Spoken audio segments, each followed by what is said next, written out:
On a night, Rideau Carleton celebrates the retirement of Check the Magic and Pantheon Sealster. The Lightspeed races for 5 consecutive wins in the Open.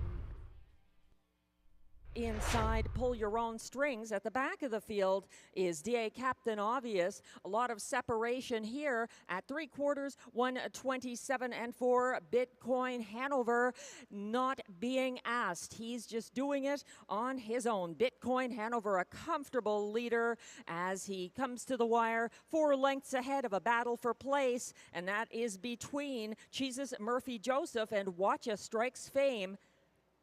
156 and 3, the winning mile for Bitcoin Hanover.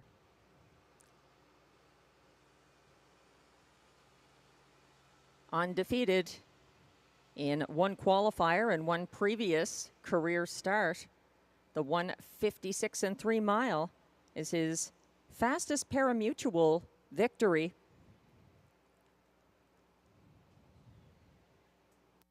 Congratulations, Bitcoin Hanover and Robbie Robinson.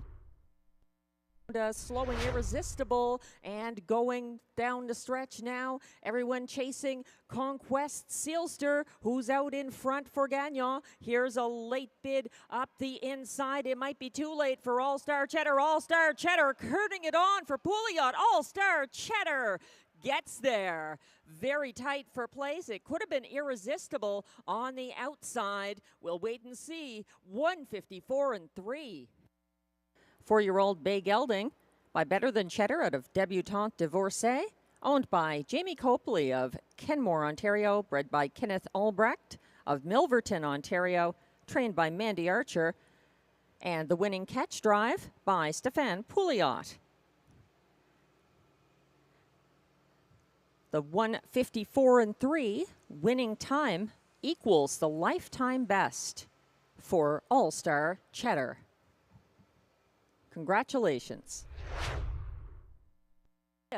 130 flat to 3/4, and they're still coming after All My Wishes with a good lead here for Robbie Robinson coming down the stretch, but the 2-year-old has rivals to the inside and outside with Fancy Like a Date Night coming on up the inside and Best Girl in Town to her outside. It's between those two at the wire. Fancy Like a Date Night gets it for Clark Stacy ahead of All My Wishes. Best Girl in Town for show 159 and 2. Winback Farm of Chesapeake City, Maryland, trained by Macy Castle Smythe, driven by Robbie Robinson. The 159 and 2 victory is the first for both of these fillies. A lifetime mark for both, and a rare winner circle occasion. Congratulations. Liam is getting circled as American Frontier comes on. Hugh Heff, widest of all, up the cones, Frozen Hanover, and Hugh Heff. Wow, for Guy Gagnon, he gets there ahead of Frozen Hanover. And Get Your License, Liam, in 155 and 3, a thrilling finish. Now returning to the Rideau Carleton Winner's Circle is unofficial winner of race 4, number 7, Hugh Heff. He's a 4-year-old brown gelding by Better Than Cheddar out of Danica Patrick's, owned by Jamie Copley and Kimberly Eaton with Wayne Hutt of Ontario and the Max Webster Stable of Nova Scotia. Hugh Heff was bred by Brad Gray of Ontario, trained by Mandy Archer, and gets the 155 and 3 victory for driver Guy Gagnon. Congratulations.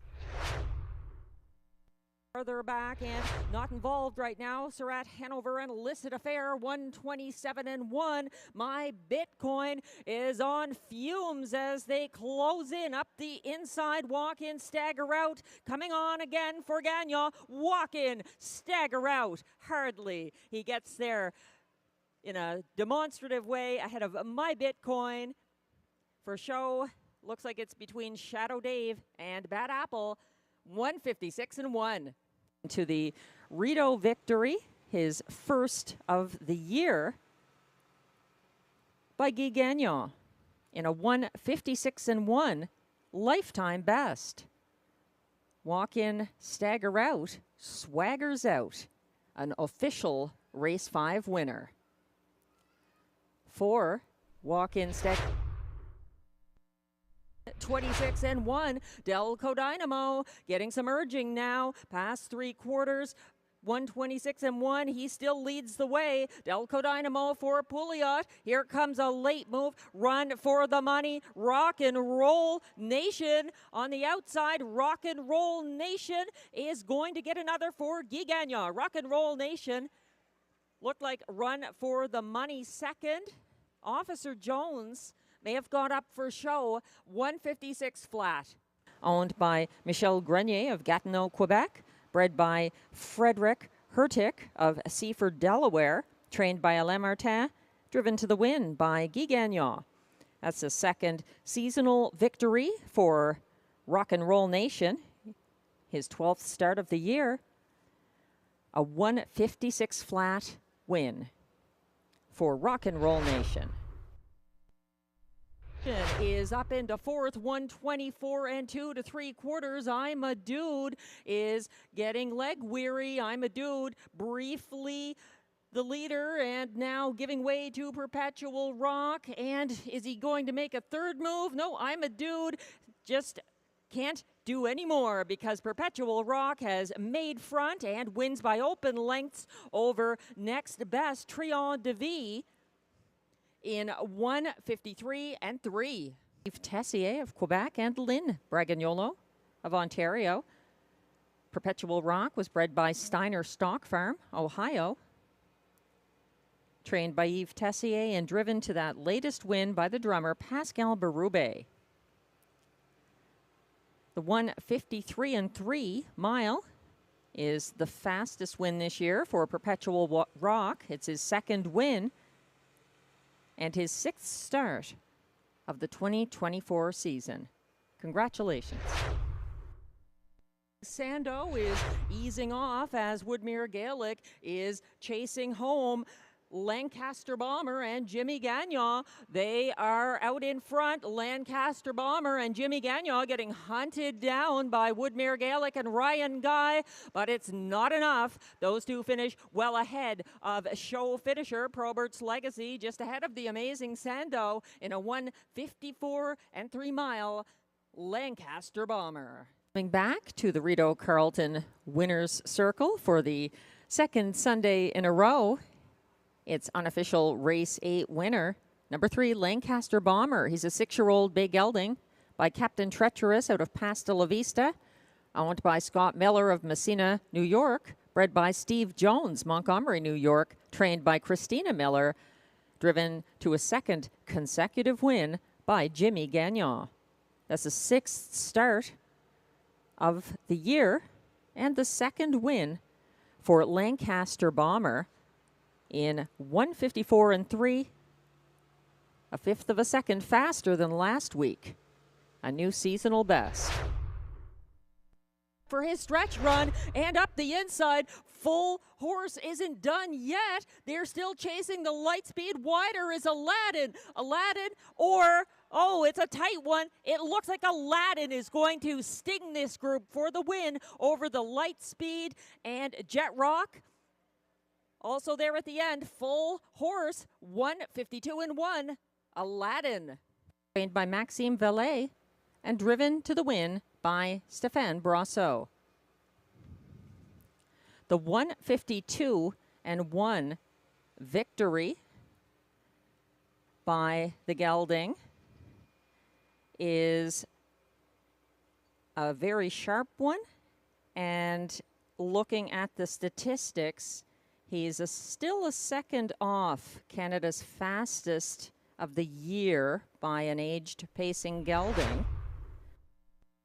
One coming on up the cones. What's in the Esky wants a piece of this late. Dropping back, Giddy Up Max, and he's at the back. They're turning for home, 126 and 1 to 3/4. They're swarming, rocking My Dream up the inside. Western Phil coming on down the center. Stock is at it again. Oh, it's going to be Western Phil and Guy Gagnon prevailing by a short margin over Rockin' My Dream. 156 and 3. Third was 3, Stock. Fourth was the 8, What's in the Esky. Completing the high 5 is the 5, Major Motion, but hold all tickets. We'll wait to see about that inquiry regarding the top 2 finishers and possible interference between the 4 and the 7. Father's Day evening was an exciting one at Rideau Carleton Raceway, particularly in the preferred handicap pace in race 9, when Aladdin got his first win of the year at that level. A bridle change helped Aladdin to his first seasonal win for driver Stéphane Brasseau and trainer Maxime Kville. He got past the Light Speed and Jet Rock in an exciting finish, a 1:52.1 mile. Join us again here at Rideau Carleton at 4 o'clock on Thursday, June 20th. There's a carryover of $4,400 in the high 5.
Athletes come and go, overtaken by the next generation, their careers measured in years. Yet every sport generates that rare exception. Defying Father Time, they persevere and become legends. Rideau Carleton Raceway has produced its own legend, Eastern Ontario's own driver Daryl Kville. Over an incredible career of 5 decades, Daryl remained at the top of Rideau Carleton's driving roster to amass over 42,300 starts, winning 6,768 of those races. So I didn't get a whole lot of schooling in high school because we had a bunch of broodmares at home and stuff, and I was more interested in that. So when I turned 16, I quit school, and then I started work for a Dr. Perrin. He had racehorses. And from then, I just kept doing little bits of this and that. And then when I was about 17, I decided to get my license. So finally, well, no, I wasn't 17. I was 15 because I lied to get my trainer's license. Well, I helped my dad a lot. And Dad did most of the driving back then because we raced in Kingston a lot, not part. But I would be about 18 then because Dad got a little sick, so I had to go drive a couple for him in Kingston. And I think I win with both of them. And then the next week somebody else put me on a couple, and then I got winning a few more. And then finally I tried tried Rideau. And I got beat pretty bad there, so with my own horse, so I went back to Kingston. And I was doing really good, so Kingston closed, so I went back to Rideau, and I went back to Rideau, and Jack Duford was one of the first guys to ever give me a hole. And when he gave me the hole, I ended up winning. And then from then on, I just kept getting more drives and more drives. And, yeah. My dad was around in his 30s when he first started. But he, as I say, he bought a horse at a barn sale, and I had the papers with it. So then my Uncle Alan, he had already had one, I think, W. R. Graden, because old Stead Craig and them used to drive it in Connaught Park. But no, Dad, he was in love with it, my dad. He even, they had a wrecking knot in Brockville, and he stopped doing that, and he went right to the racehorses. Almost started a few times, but other than that, we were, yeah. But no, he loved his racing. He drove till he was, I think, 70. He drove his last race when he was around 70, I think, yep.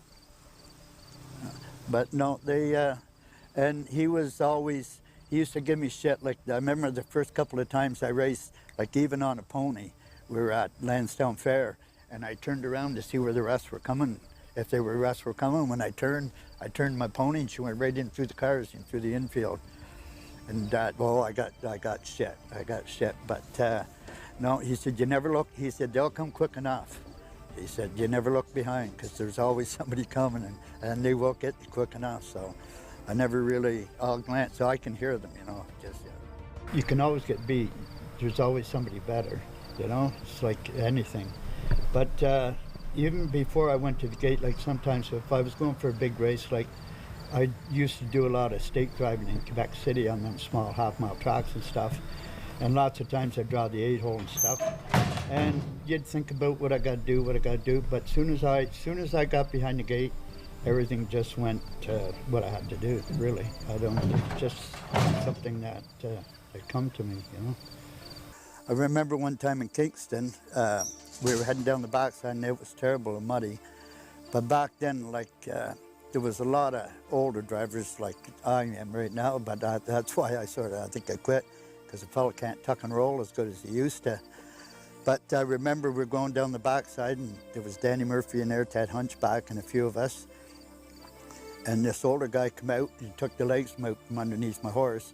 When I went down, it's a good thing it was muddy because I slid quite a bit, and 3 horses went over my back. And I had, they rushed me to the hospital and stuff, but I laid there in the alleyway for a long time waiting for them to take me to the room. And I sort of come half to, so I got up and I left after about 3 hours, and I walked back to got a taxi and went back to the racetrack. And I had for about 2 or 3 weeks, I had 3 horse marks on the middle of my back, like horseshoes where the horseshoes had hit me. Cracked a few ribs and stuff, but anything's dangerous, really, you know. As I say, you could walk out to the barn there and somebody, you know, something could follow the sky and hit you. But I wasn't really, like, when I was younger, like, my uncle had a bunch of cows and stuff. Like, danger never really, being hurt never really bothered me much, because we used to get the yearling bulls and stuff, and we'd get them penned up, and we'd take a rope, put it around them, and my brother would tie a knot in it, and I'd get on it. We'd see who could ride the longest. Or we'd get on a horse. Like, I never rode a saddle. I always rode bareback, you know, like, and we'd or maybe put a rope on the tail and just let it, just put a hook and toboggan to it, and away you go, you know, stuff like that. So being hurt, and like, even like with the races, like when you're in the race, you never ever think about getting hurt, because if you do, you might better just get off and go home, because it'll happen just before you can even think about it. But lots of times you'd always watch the horse in front or something like that, because you knew if the guy was in trouble or something, then you were looking for a way out. But sometimes you'll get somebody that ain't really, you know, thinking about that, and it'll happen so quick that it's just when you're in the air, you're looking for a place to land, that's all, you know, just, or as I always said, you got to tuck and roll, because I've had about 5 or 6 on me. I remember one time in Connaught Park, that was a bad spot, the first corner. And there was about 6 of us leaving around the corner, and I was about third in the middle, and Mike Schaefer was standing on the outside, on the outside of me, and the guy went down, took me down. When I went down, I went off the bike, and when I went off the bike, I landed on the side of Mike Schaefer's horse, and I hung on till he made the corner. And then once they cleared the accident, then I let go, yeah. But it's just, you got to think, and it happens quick, yeah. No, there was never a moment in my mind, a question in my mind, that's what I didn't want to do. I wanted to race horses all my life, and that's, yeah. As I say, I've worked at plants. I worked at Black & Decker for 12 hours, worked at Selkirk's for about almost 2 weeks. I worked at the steel factory for 6 hours, and after that, I said no more, yeah. I wanted to race, yeah.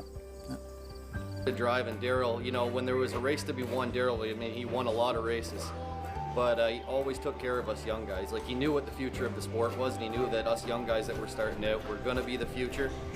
And he knew that in order for that to happen, you know, he couldn't go bullying us when he didn't need to on the track. So, you know, he was a real gentleman to drive against it. And you can ask any young guy or old guy that's drove at this track, you know, he was respectful, but he was still a winner. I think just Daryl's personality off the racetrack, he always made you feel good, whether you won or lost. He had a great attitude, great temperament, and he was a consummate professional on and off the racetrack. He put the butter and the bread on the table, just like everybody. A race is a race, you got no friend behind the gate. And Daryl was like that. But after the race was different. He had a lot of friends after the race. Daryl is Daryl, you won't have another one. I think his talent and his good nature will be what they'll remember most about him.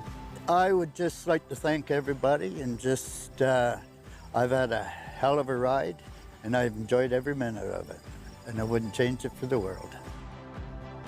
Daryl Colville was patient, but knew when to be aggressive. He had balance and was always in control. He had great hands and could make split-second decisions advantageously. Daryl got the most out of the horse down the lane and seldom let a blistering pace cost him at the end of the mile. Unfortunately for all of us at Rideau Carleton, he is not immortal. The last chapter of his driving career has been written.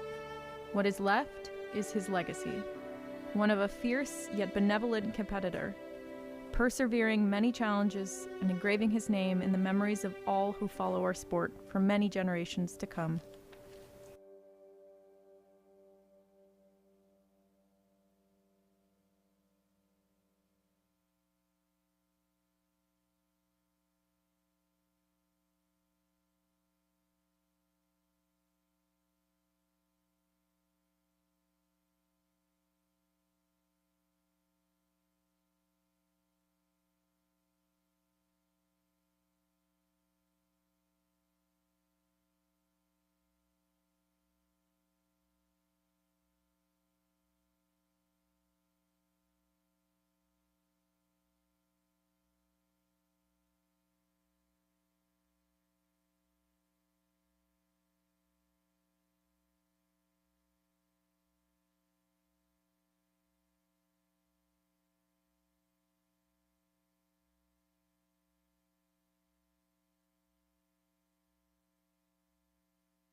Live from the nation's capital, Ottawa, Ontario, Rideau Carleton Raceway embarks on its 62nd year of racing.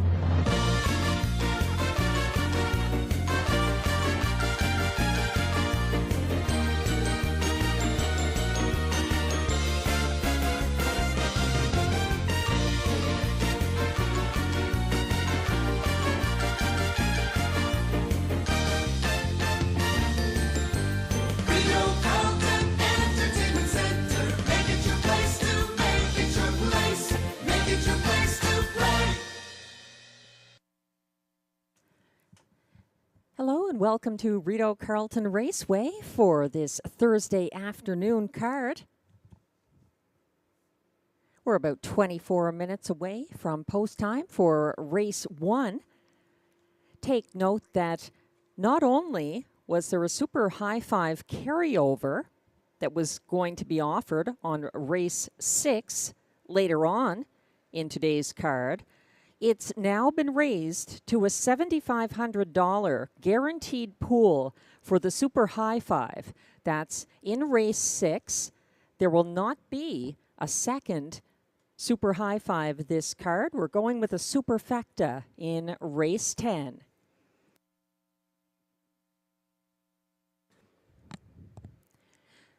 Track conditions are fast. Weather conditions overcast. The temperature 30 degrees, 86 degrees Fahrenheit. Winds are from the north-northwest, 14 kilometers an hour, 6 miles per hour, and humidity is at 66%.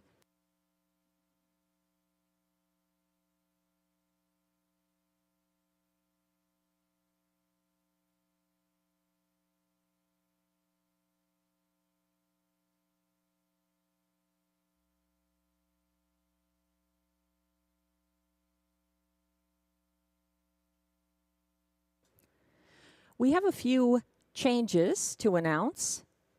In race 1, there were 2 scratches. The 5, DA Cinnamon Crunch, and 6, Run Baby, a weather scratch.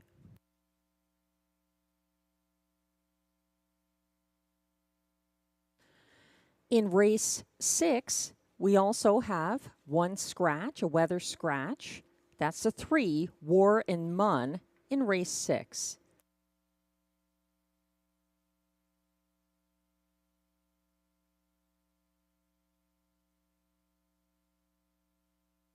In race 7, scratch the 8, Party Vibes, a weather scratch. That's the 8 in race 7, scratch Party Vibes.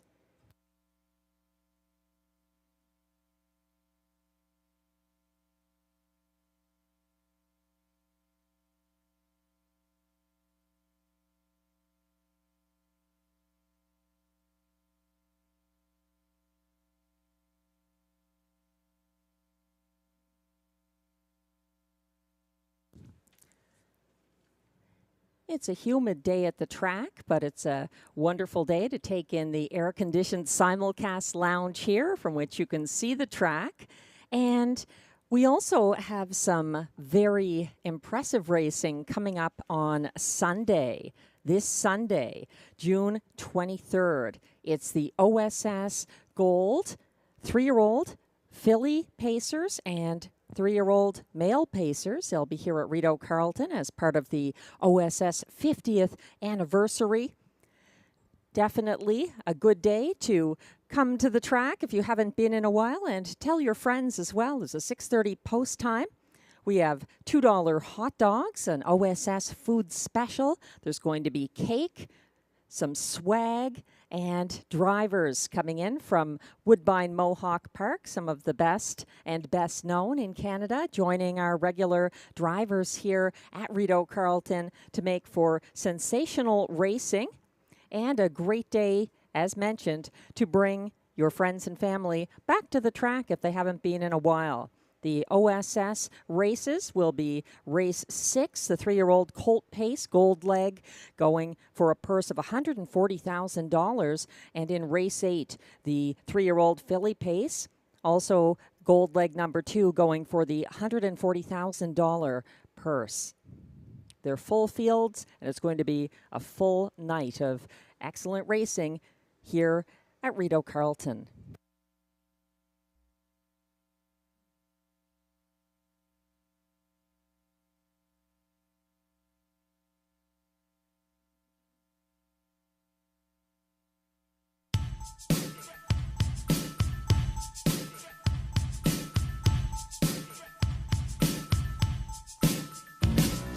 Hello and welcome to another Thursday afternoon at Rideau Carleton Raceway. I'm Melissa Keith, track announcer and handicapper with my regular pregame show co-hosts, Glenn Pearson, track handicapper. and Robbie. Robbie Robinson, trainer driver. And we've got a strong card today, 10 races, and importantly, in race 6, we now have a guaranteed pool of $7,500 on the Super High Five, which already had a carryover. So now $7,500, that's a must-play wager. But let's start with the handicapping in race 1, where we have one of 3 weather-related scratches. The 6 Run Baby is out, and you said, Glenn, that affects your picks for race 1. Yeah, Run Baby, I had him on top, or her on top, I guess. So she's out. So my second choice was the 4-horse Lori Merchandise. I'm going to go with the 4.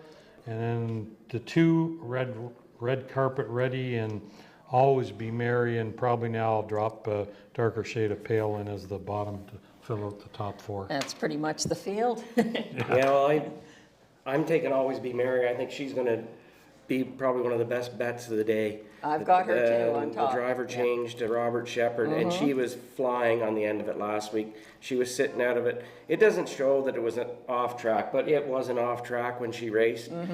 And Andrew, he wears glasses, and he wasn't following real close, but she closed up real well. Red Carpet Ready gets a better position this week, will be part of it. And the mare I'm driving, I liked her last week in the qualifier. They were having steering issues with her. Darker shade of pale. Yeah, and I helped Macy out on Friday with her rigging, and we seemed to have her pretty good there. And now. she's got some class relief here too. And she was a good second to Silverado in that qualifier. And now she's in with the girls again, and she's the mature mare against the girls. But I agree with you about Always Be Merry. 28-4 was a very sharp closing quarter. So no Lions Shining there either. She steps up later on. Let's take a look at race 2. This one was kind of confusing. Best Girl in Town let people down to the tune of 1-9 favorite last week. Just couldn't get past one that you had recommended on the pregame show, who dead heats in a maiden victory, which you don't see a whole lot. No, All My Wishes. I said I liked that filly, and probably if she wasn't so green, she might have just all out won the race, but she was kind of stop and go. Fancy Like Date Night was closing well. So I like it's between those two, the 2 and the 5, I believe. Best Girl in Town, Fancy Like a Date Night. Yeah.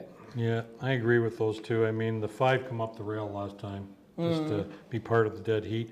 This Best Girl in Town, as you said, Robbie, she's got the case of second or third-itis. Like, I mean, everybody's waiting for her to win. So you're going to have a lot of people that, last week their money was run over, including mine.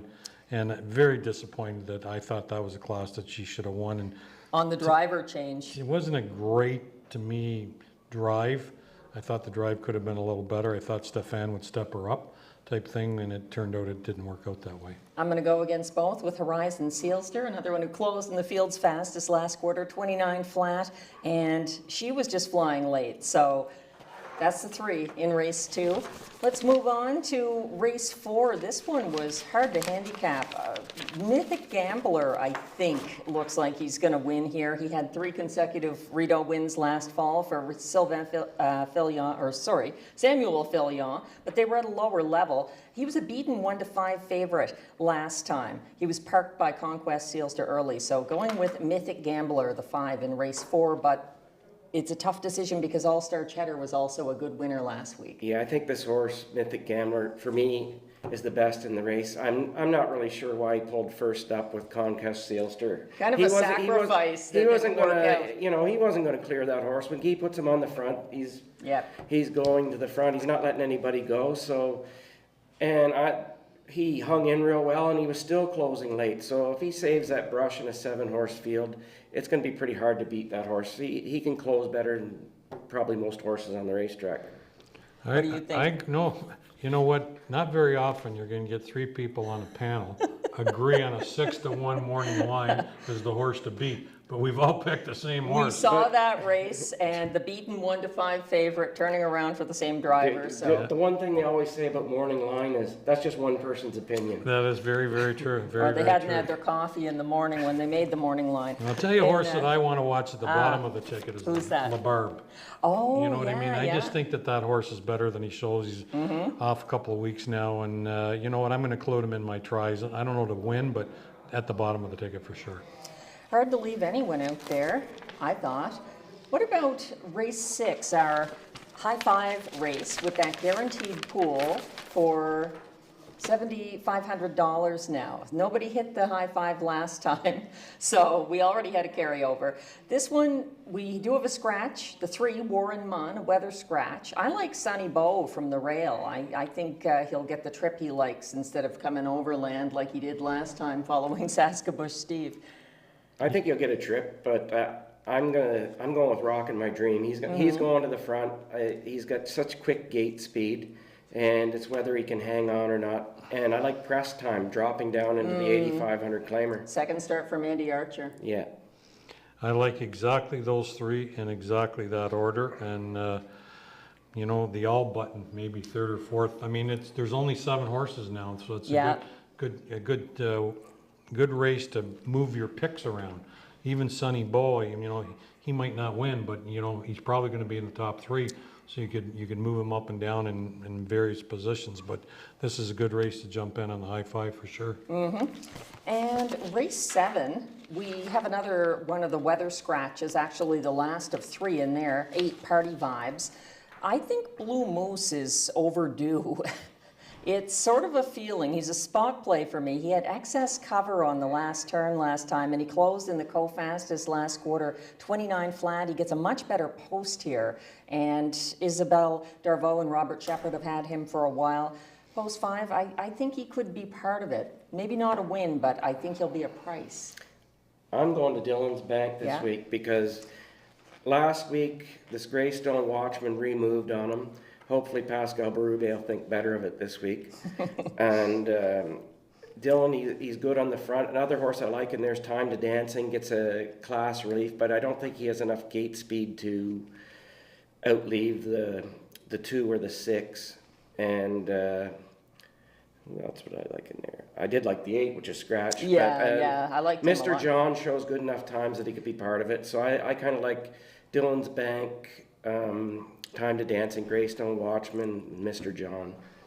It's an everybody race. It's hard to count out anybody here other than the scratch of Party Vibes. No, I guess. that is true, and I'm with you, Robbie. Dylan's Bank, I've got him on the front. I think he's going to the Slammer tonight, and he will win by open lengths. He was losing ground in the stretch last time, so I'll play against. But let's find out. Oh, I know. It was a little bit of a tough trip, as you said.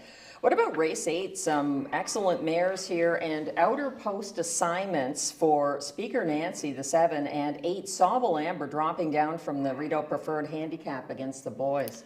Those are the 2 that I like. Sauble Amber, I think the only thing that could get her beat in this race is traffic. Yeah. Speaker Nancy, maybe is going to have found her form again.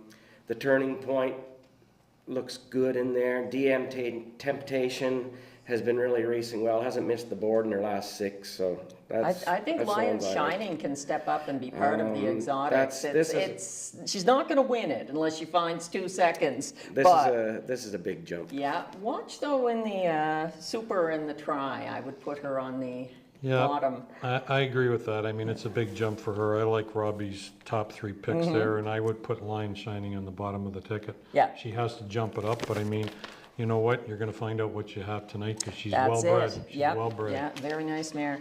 And let's end with the trotters. Well, we've got 2 trotters for the double. Race 9 and race 10, both trotters. Donna Tover in race 9 looks quite good here on the class drop. He does have Pascal Berube. Do you have any views on Donna Tover here? Yeah. The break last time? Yeah, last week I was just trying to outleave the 1 horse and to get to the turn, and he got crooked, and he maybe wasn't as good last week, but he will be good in there. from the 5 hole. He'll be able to leave all right. Monk's been very good. CrossFit, Mary-Claude Auger gets along with this horse very well. And Raising Rusty, he could be, depends on the day. And some days he's really good, and maybe today might be the day. I don't know. Yeah, I agree with your picks again, and I'm gonna stick around with Eyes of Justice, the 4. He's been fantastic. You know, I think he's on the ticket somewhere, so I'm gonna include him on my tickets. He was 30-1 last time, and boy, he was definitely a part of it. And concluding with race 10, we've got Southwind Russian in there again. Does he win again? He held off Spicy Redhead, the one you're waiting on, last time. It looked like she would never go past him, honestly. She got to the sulky wheel and just would not go on. Yeah, I like Southwind Russian, and Robbie, you can speak to your horse. The Magic of Life. I like the Magic of Life in there as well, inside, and Spicy Redhead's another one, and you know, second itis, third itis waiting, and maybe Show Me the Magic as well. Very competitive race for a small field, well balanced. What do you think, Robbie? Southwind Russian has been very good. His trips that he's been getting have been very tough, so with a short field, it could be an easier trip.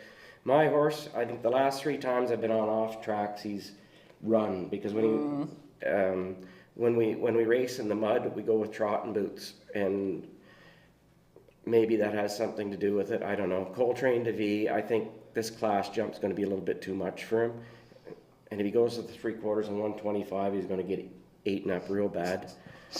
Show Me the Magic's always tough. He's looking for 3 in a row.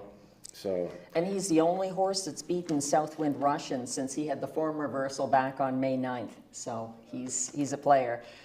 That's where we'll leave it for now. Note that in race 10, it's superfecta only because of the field size. No high 5 there. Your only chance in race 6. And one last thing we'd like Glenn to speak on. We just want to pass our condolences on to the Rolly Armitage family. Of course, his son Donnie races here, and many other family members have worked here, participated here, entertained here, whatever. But Doc Armitage, for those of you who haven't heard, passed away yesterday at the age of 99 at about 4:30, I believe, in the afternoon. He's been at the Pearly Hospital for the war veterans since last fall, and he passed away peacefully yesterday. He will be sadly missed by all, especially those in the race industry. There will be some sort of memorial that will be announced, and things will be coming out in the program and that sort of thing. And I'm sure there'll be a lot of stories being told and probably a couple of videos that will be presented regarding Doc Armitage. So once again, our condolences to the family, and Rolly, rest in peace.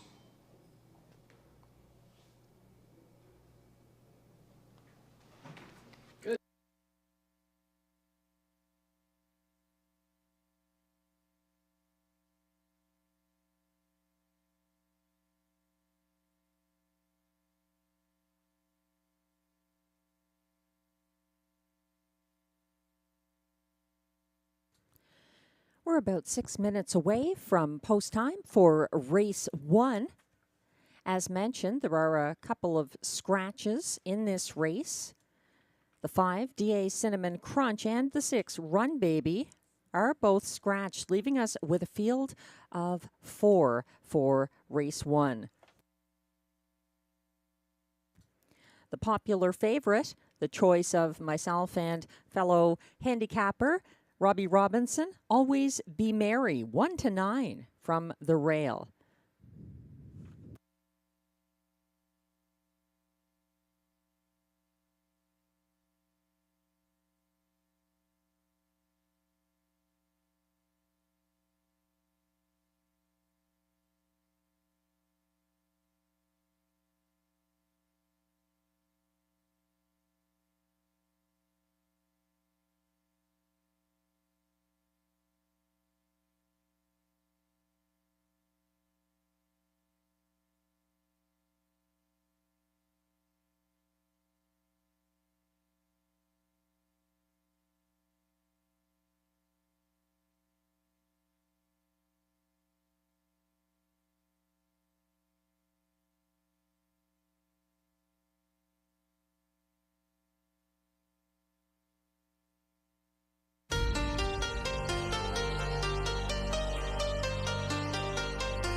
freaking night of my life. And wherever it takes me, I'm down for the ride. Baby, don't you know I'm good? Yeah, I'm feeling alright. 'Cause I'm good, yeah, I'm feeling alright. Baby, I'ma have the best freaking night of my life. And wherever it takes me, I'm down for the ride. Baby, don't you know I'm good? Yeah, I'm feeling alright. 'Cause I'm good, yeah, I'm feeling alright. Baby, I'ma have the best freaking night of my life. And wherever it takes me, I'm down for the ride. Baby, don't you know I'm good? Yeah, I'm feeling alright.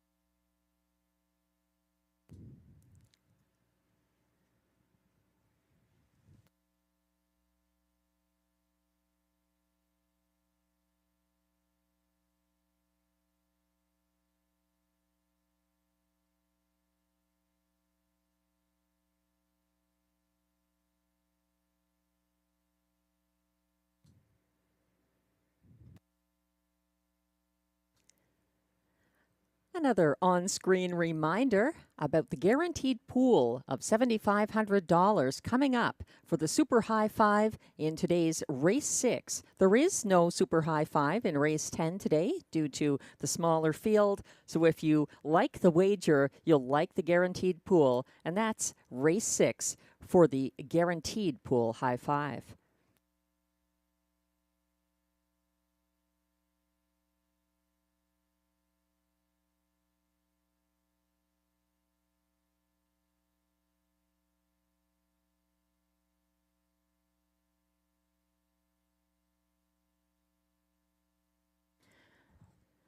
Also, as if the OSS Gold pacing 3-year-olds coming to the track here this Sunday, June 23rd, aren't enough incentive. The Toonie hot dogs are back, and there will also be some free cake to celebrate the 50th anniversary of the Ontario Sire Stakes program. That's all on track this Sunday, June 23rd. Show up and enjoy the $2 hot dogs and the excellent racing that kicks off at 6:30 p.m.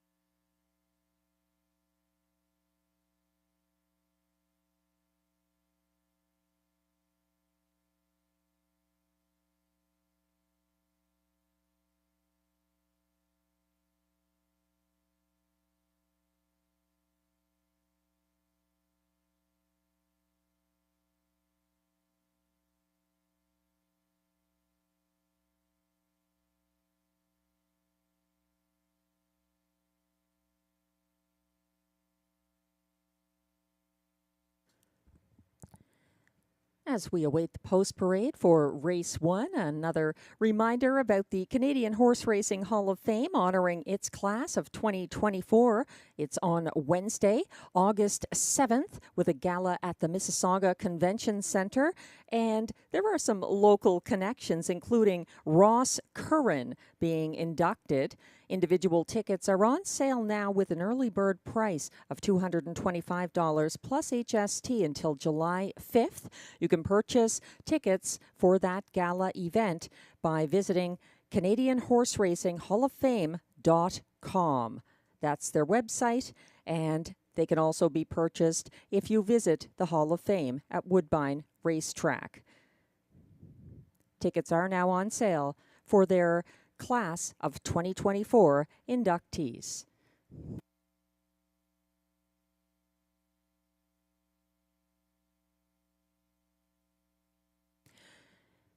It's a 4-mare field, a 4-filly field, or 3 fillies and 1 mare actually coming up in race 1 with these 2 scratches.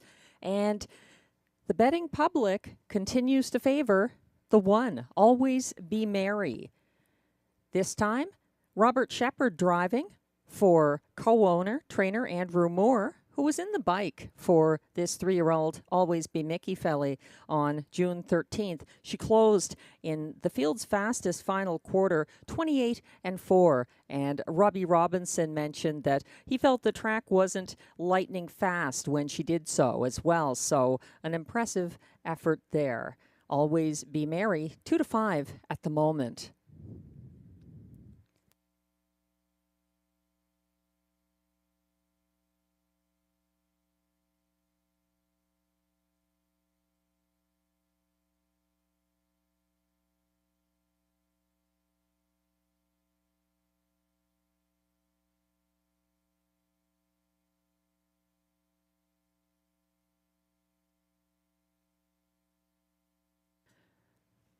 The Saturday night handicapping contest on track here at Rideau Carleton continues with a mounting jackpot. It still has not been hit in the on-track free-to-enter contest.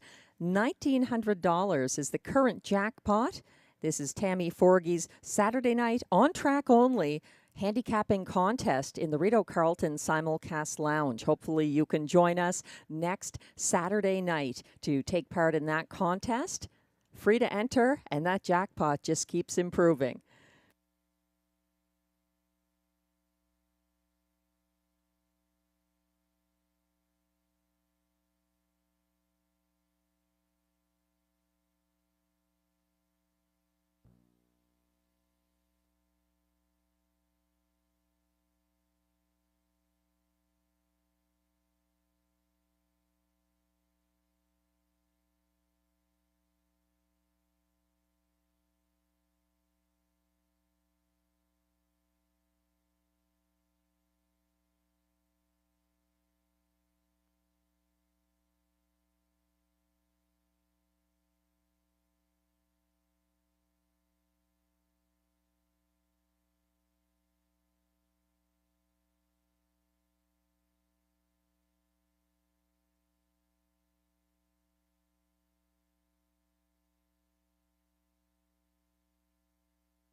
The Pacers are approaching the track. They're on the backstretch. Coming out soon for the post parade here for race 1, which kicks off the early daily double. Also, exactor, triactor, and superfecta wagering.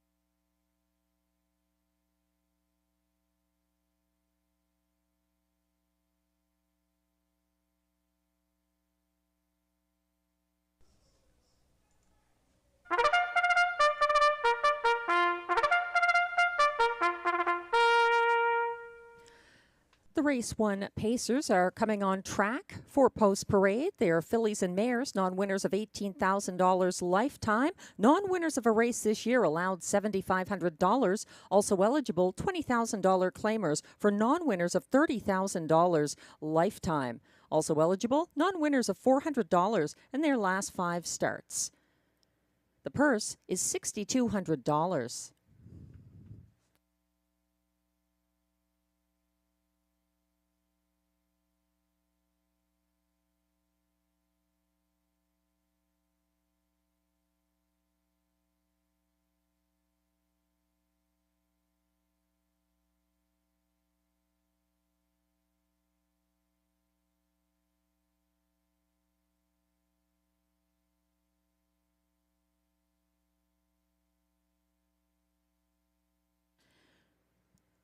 We're looking at number 2, Red Carpet Ready, owned by trainer Jeffrey Davidson, driven by Jacques Baudouin.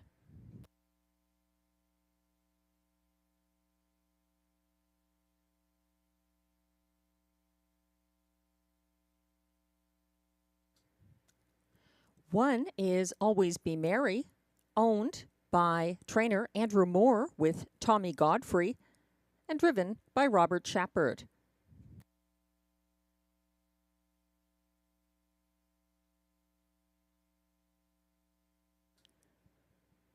Three is Darker Shade of Pale, owned by Keith Castle, trained by Macy Castle Smythe, and driven by Robbie Robinson.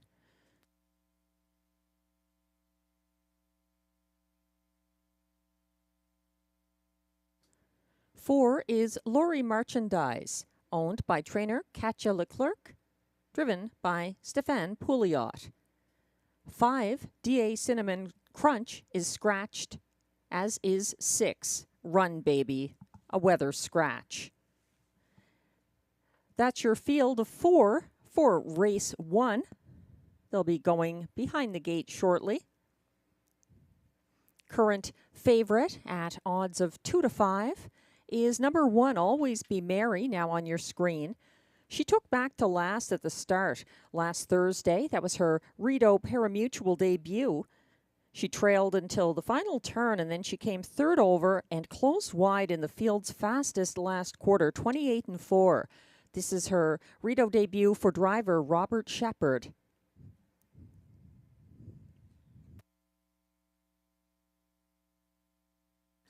Also taking some action at 5 to 2. It's the 2, Red Carpet Ready, who hunted down Lion Shining, only to get caught by Run Baby last week. She closed well in the field's fastest, 29-3 in her race. The starter has called the field for race 1. Last chance to play the early double.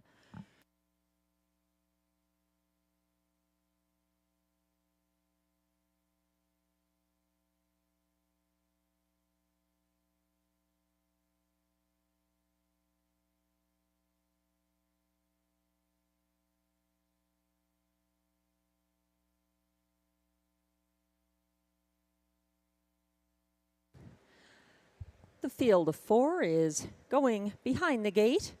1, Always Be Merry for Robert Shepard. 2, Red Carpet Ready, Jacques Baudouin. 3, Darker Shade of Pale, Robbie Robinson. 4, Lori Merchandise, Stéphane Pouliot. The 5 and 6 are scratched. On the turn, Always Be Merry is hanging back behind the rest. Red Carpet Ready also not quite ready to get on the gate. They're getting in position on the backstretch for the start of race 1.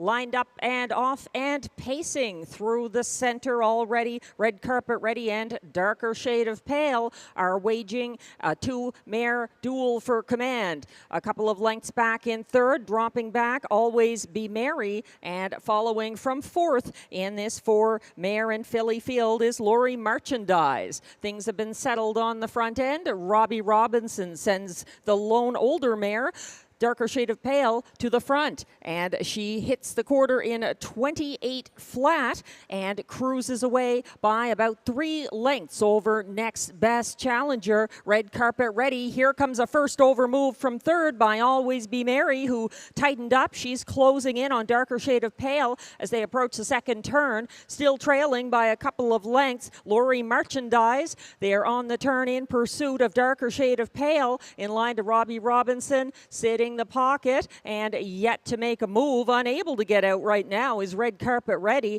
as a first over Always Be Merry pushes the pace past the half, 58-1. and she's closing in on a darker shade of pale, but is she going to get there? Darker shade of pale very strong on the front end, and the filly is fighting on first over. Always Be Merry still out there in second. Third on the cones is Red Carpet Ready, and coming second over from last now is Lori Merchandise. 127 flat. It's anybody's race. 2 in, 2 out. Coming after Darker Shade of Pale, who's trying to bottom out this field, but she's still getting pressed by Always Be Merry. Gamely coming on the outside, looking for space on the inside. Red Carpet Ready, and on the outside, Always Be Merry trying to get there in the final strides, and she's a neck behind Darker Shade of Pale, who prevails for Robbie Robinson. Up for show was Red Carpet Ready, 156 and 2.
Unofficial results are posted for race 1 at odds of 7 to 1. Number 3, Darker Shade of Pale, the race winner for Robbie Robinson over the 1 to 9 favorite. 1, Always Be Merry, second. 2, Red Carpet Ready was third, and 4, Lori Merchandise, fourth. 5 and 6 were scratched. Results remain unofficial.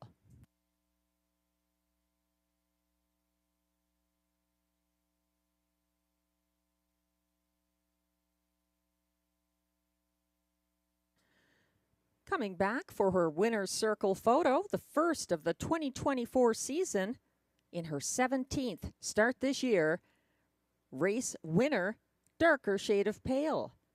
She's a 10-year-old bay mare by changeover out of Stella Franco, owned by Keith Castle of Smiths Falls, Ontario, bred by J.C. Crosby of Amberley, New Zealand, trained by Macy Castle Smythe, and driven to the first seasonal victory by Robbie Robinson in 156 and 2. Congratulations to Darker Shade of Pale, the official race 1 winner, and her connections.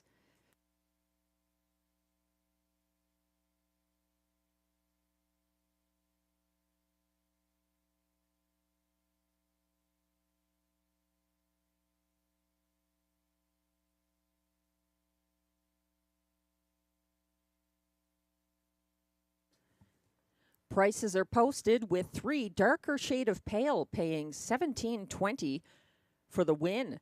The $2 3-1 exactor returns $29.40. The $1 try 3-1-2 pays $17.35. The $1 Superfecta 3124 returns $21.80.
The race 1 rundown is now posted. 1-9 favorite number 1, Always Be Merry, was second.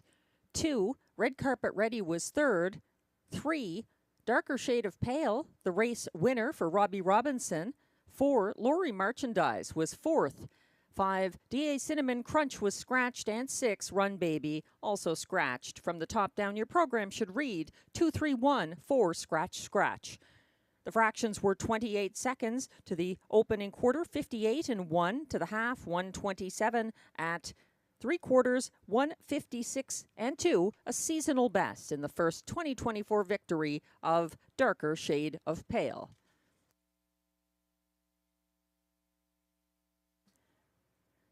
Moving on, race 2 is coming up, a field of 5 filly and mare pacers. No changes. Exactor, Triactor, Superfecta, and early pick 4 wagering.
The fillies and mares are walking towards the track for the post parade for race 2. A small but competitive field. And as we saw in race 1, sometimes the longest shot can get it done in those smaller fields. So it's still a very playable race here. Favoritism so far going towards the 5, Fancy Like Date Night, who dead heated for a maiden win in Sunday's Rideau debut.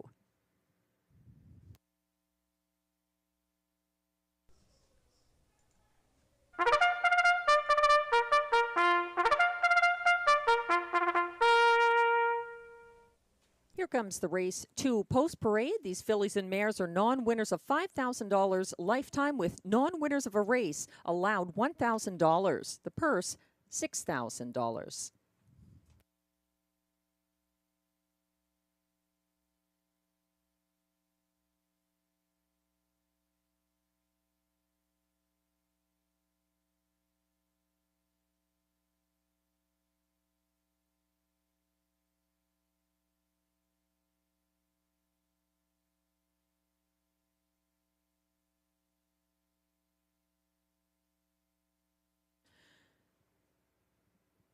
Leading the post parade is one Wise Kiss Me Good Luck.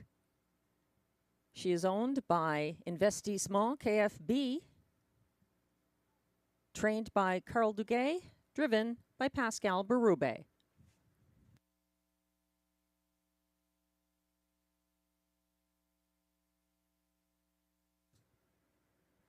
Next in line is the 3, Horizon Sealster, owned by Gestion J.Y. Blay Incorporated, trained by Claude Cadieux and driven by Marie-Claude Auger.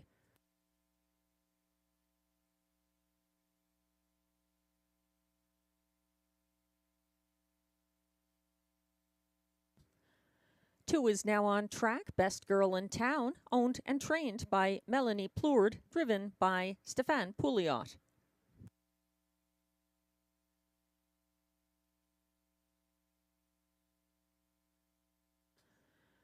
Here's the 4, Amour, owned by Guy Courbet, trained by Maxime Vellet, and driven by Stéphane Brosseau.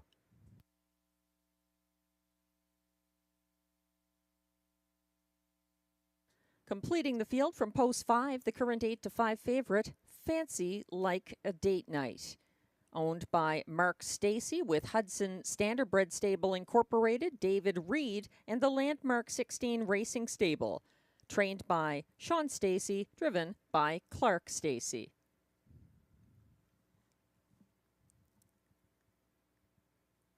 No changes here.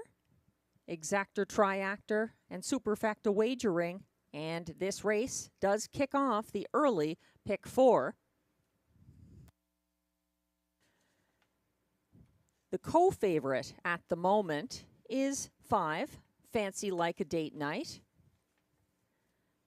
currently on your screen. She had her maiden win Sunday at this track in a dead heat with the pace setter, All My Wishes. It was a pocket trip. She closed in the field's co-fastest last quarter, 29 flat. It's a quick turnaround. She's slightly up in class, but she looked the part and had a good trip on Sunday, and she's back again here. The starter has called the field. This is your last chance to get involved in the early pick 4, which kicks off here in race 2.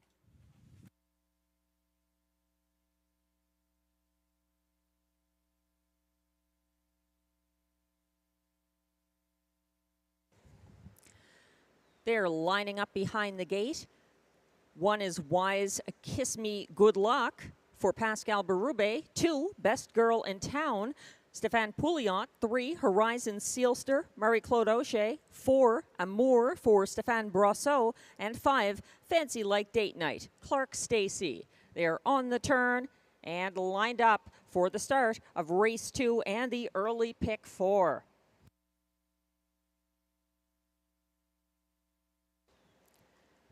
They're on the back stretch.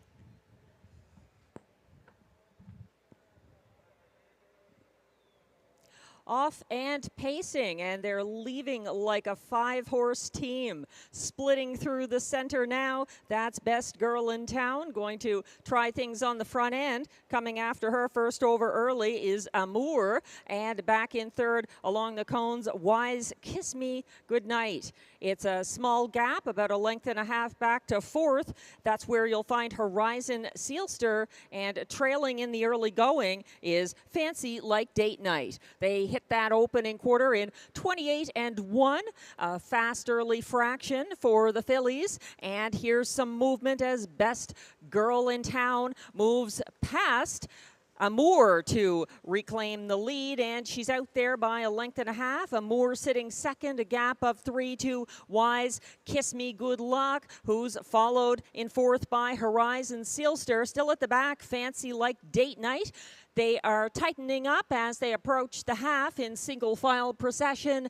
58 and 2, a 30 and 1 second panel. Best Girl in Town now in command for Stéphane Pouliot, with Amour second by about a length and a half. Third is Wise Kiss Me Good Luck. And here comes movement from the early favorite from the back of the field. That's Fancy Like a Date Night, getting commands from Clark Stacy and moving rapidly up into third on the outside, matching strides with Amour, who's sitting the pocket. 128 and 2. They're coming after Best Girl in Town, trying to prove she's the best on the front end. Still charging at her, though, and not yet catching up is Fancy Like Date Night. This could be the maiden win and the end of the seconditis for Best Girl in Town, who looks to be best of all here. Best Girl in Town on the front end and holding off Fancy Like Date Night. Up for show was Horizon Sealster ahead of Wise Kiss Me Goodnight, 157 and 2.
Unofficial race 2 results are now posted. 3 to 5 favorite at the last flash. Number 2, Best Girl in Town, the unofficial winner for Stéphane Pouliot. Second, 5, Fancy Like Date Night. Third, 3, Horizon Sealster. And fourth, 1, Wise Kiss Me Good Luck. Hold all tickets.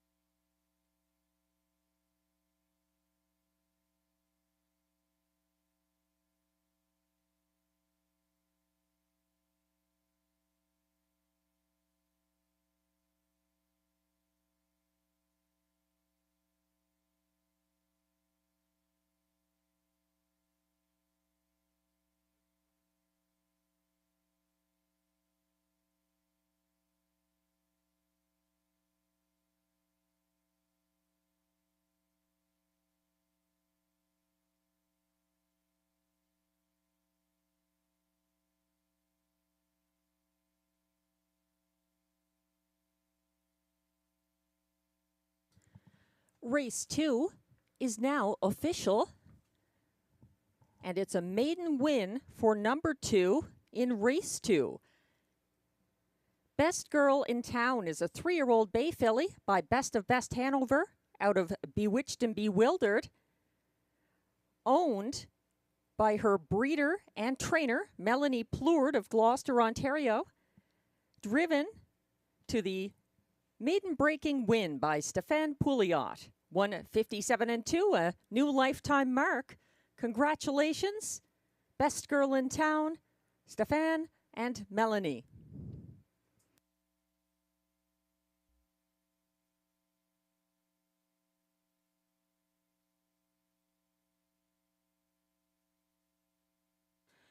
Prices are now posted for race 2. The 2, best girl in town, returns $3.40 to win. The 2.5 exactor will get back to. The $2 double 3-2 returns $48.50.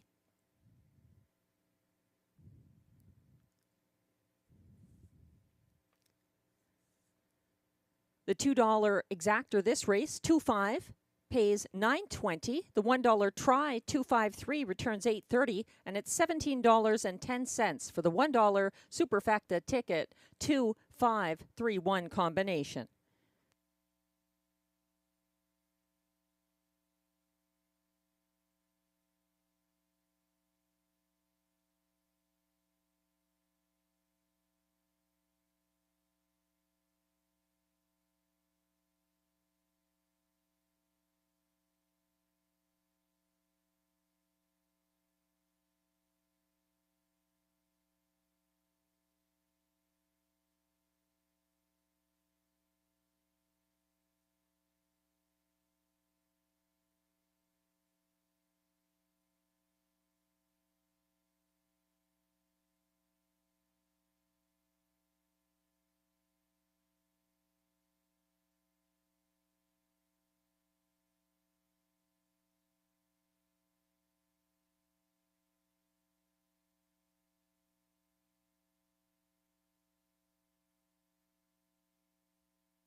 The race 2 rundown is now on your screens. 1, Wise Kiss Me Good Luck, finished 4th.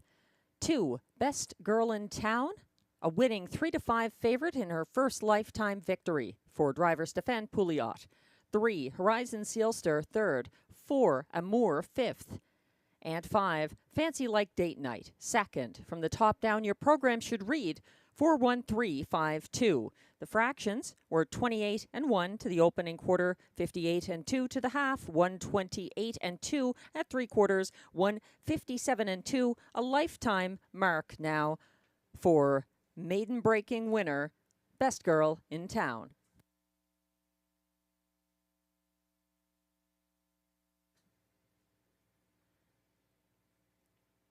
Race 3 is coming up. Moving to trotters. Exactor, triactor, superfecta, and pick 3 wagering. No changes. We're taking a look on screen at some track handicapper selections from myself and Glenn Pearson. Glenn is going to Okehili, who is co-owned by trainer-driver Guy Gagnon. This one was claimed at Sarnia on May 25th after a strong win for Garrett Rooney. And she's been angling towards a win here, finishing third to the tough Southwind Russian on June 13th. I'm looking to the outside. I think Tattoo Man, who had 5 wins at this track last season, is overdue this year. He's making his 3rd start of the season at a comparable level to the last 2. He loves Rideau Carleton, and familiar driver Stéphane Brosseau is back in the bike for the André Lachance trainee. March 7 from post 4 is also one that we're both using in our superfectas here. He gets serious post relief coming in from the 8 hole, which he had at this track on June 13th for owner, or I should say, trainer and driver Carl Duguay. March 7 was a 2-time winner here last season, so he's one to watch. He's 5-1 at the moment. The favorite is Okehili. Here comes the post parade for race 3.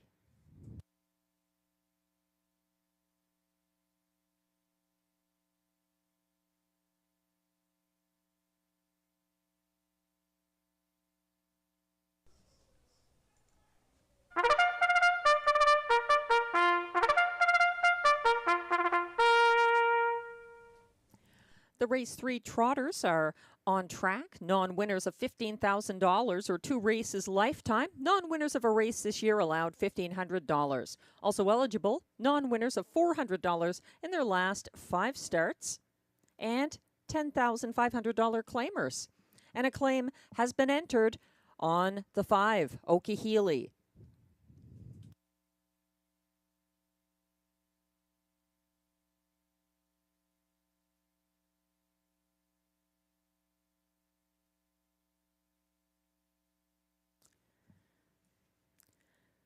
Leading the post parade from post 1, it's Cleveland You Bet, owned by Rosaire Renault, trained by Isabelle Darvaux, and driven by Robert Shepard.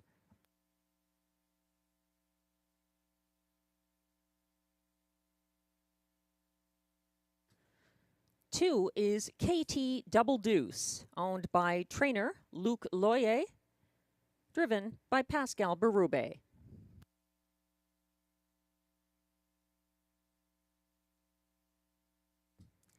3 is Sequence Hanover, owned by trainer-driver Jacques Baudouin with the estate of Ronald Charette and Jean-Roch Merois.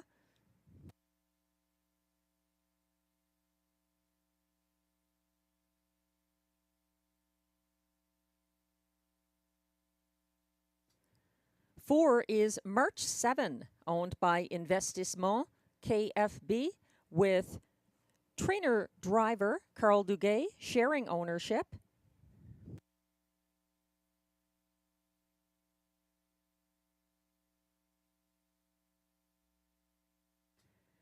A claim has been entered on the 5, Okehili, the current 3-5 favorite. She's owned by Écurie Guy Gagnon Incorporated with Stéphanie Gagnon, trained and driven by Guy Gagnon.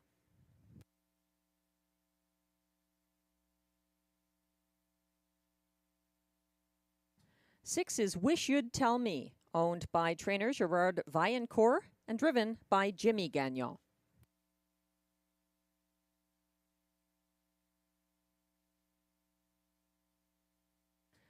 Completing this field from post 7, Tattoo Man, owned by Danielle Saint-Jacques, trained by André Lachance, driven by Stéphane Brosseau. No changes to the race 3 field. The only point of note being the claim on the 5, Okehili. There's exactor, triactor, superfecta, and pick 3 wagering here.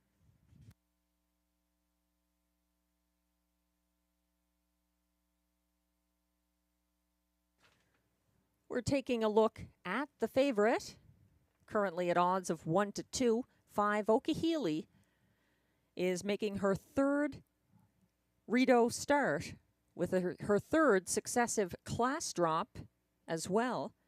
She was caught behind an early breaker last Thursday. La Bromontoise broke on the first turn. Okehili had to come third over from 6th on the second turn and was 4 wide for the stretch drive. She gets some post relief.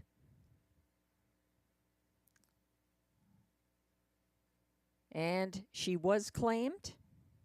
So this will be her last chance to get that win for current co-owner, trainer, driver, Guy Gagnon.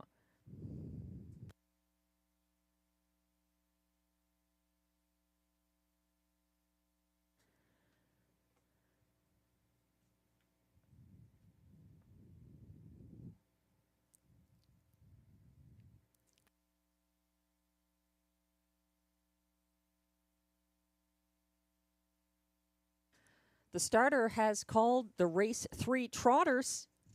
Final chance to play the pick 3 that kicks off here.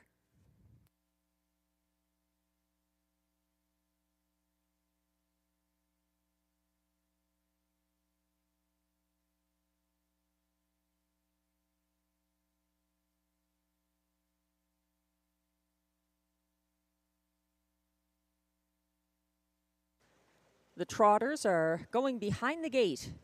1 is Cleveland U-Bet for Robert Shepard. 2, KT Double Deuce, Pascal Berube. 3, Sequence Hanover, Jacques Baudouin. 4, March 7, Carl Duguay. 5, Okehili, Guy Gagnon. 6, Wish You'd Tell Me, Jimmy Gagnon. And 7, Tattoo Man, Stéphane Brosseau. They're lined up on the turn. Headed into the backstretch.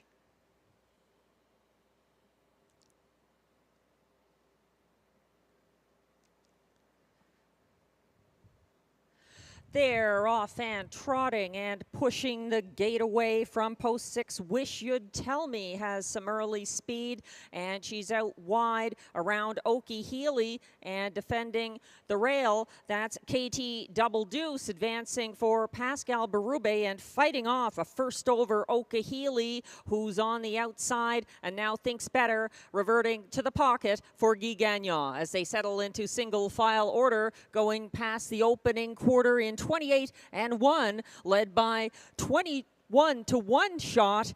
That's KT Double Deuce leading the way, and she is followed closely by the favorite Okehili sitting third. Wish You'd Tell Me, it's about 8 lengths back to 4th. March 7 stepping out to come first over from 5th is Sequence Hanover on the second turn, followed by Tattoo Man, and after a miscue, Cleveland U-Bet is distanced at the back of the field. They're still in single file order to the half.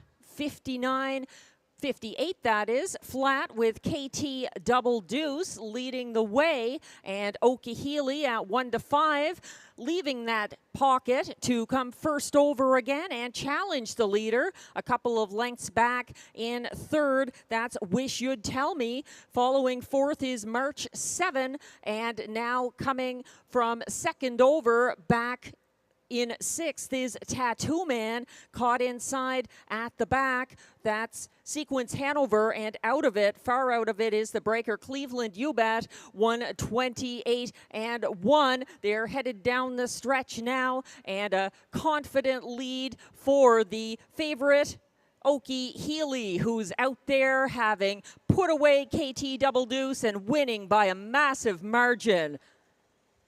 Okehili and Guy Gagnon finishing ahead of March 7 and number 7, Tattoo Man, in 158 flat.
Unofficial race 3 results are posted. 1 to 5 favorite number 5 Okehili, the race winner for Guy Gagnon.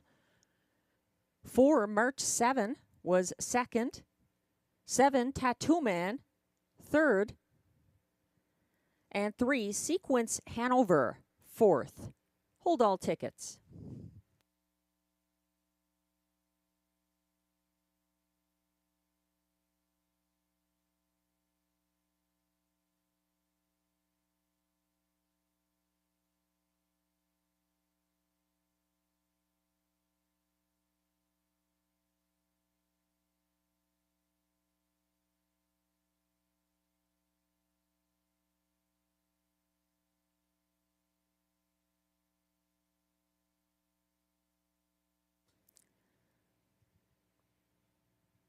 Coming back to the Rideau Carleton winner's circle after her first win here. Unofficial race 3 winner, number 5, Okehili. She's a 5-year-old brown mare by Il Sogno Dream out of Phoenix Goal. She was owned by Écurie Guy Gagnon Incorporated and Stephanie Gagnon of Gatineau, Quebec. Bred by Henry Stable, Arthur, Ontario. Trained and driven by Guy Gagnon. Race 3 results are now official. That's the 3rd win this season in the 21st start of the year for Okehili, who was claimed by Charlene Waters and will move to the stable of trainer Cassidy Schneider. Prices are posted for race 3. Okehili returns $250 for the win. The $2 exactor 5-4 combination pays $14.60. The $1 try, 5-4-7, $45.55. And the $1 superfecta 5-4-7-3 pays $230.15.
The race 3 rundown is now posted.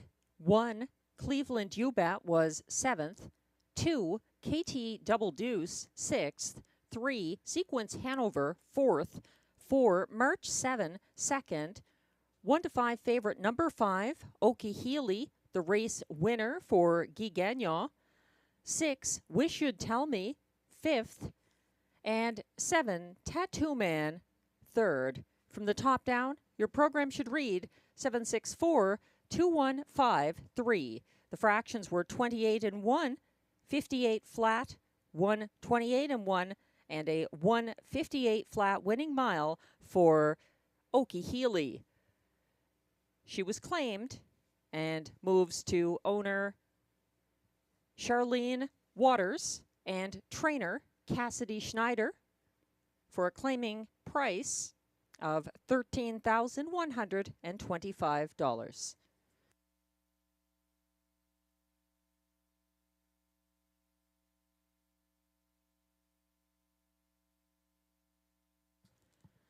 Make plans to be at the track next Sunday, June 23rd. It's OSS Gold Night. We have a division of the male pacers, the 3-year-olds, and also the 3-year-old pacing fillies, and some excellent food and drink specials, including the return of the Toonie hot dogs. There'll be cake and swag. You can meet the drivers, some of whom are coming from Woodbine Mohawk Park for the occasion. The Toonie hot dogs, a popular offering here at Rideau Carleton. Enjoy them at our famous picnic tables.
The race 4 pacers are coming on track for the post parade, non-winners of $30,000 lifetime with allowances. Also eligible $20,000 claimers for non-winners of $60,000 lifetime with non-winners of a race. In their last 5, allowed $5,000. They're racing for a purse of $7,000.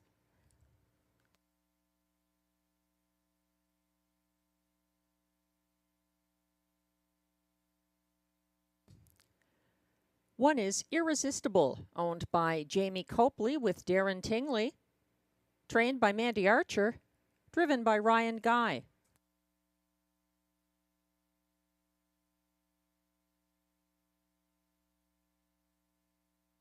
2 is La Barbe, owned by a numbered Canadian corporation with trainer-driver Justin Fillion.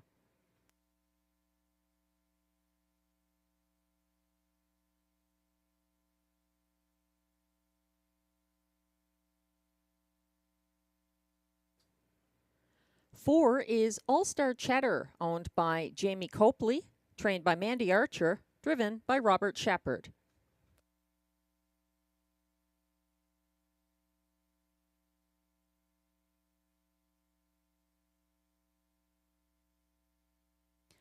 Five is current 2 to 5 favorite Mythic Gambler, owned by Cozen Farms, trained by Catherine Girard, driven by Samuel Fillion.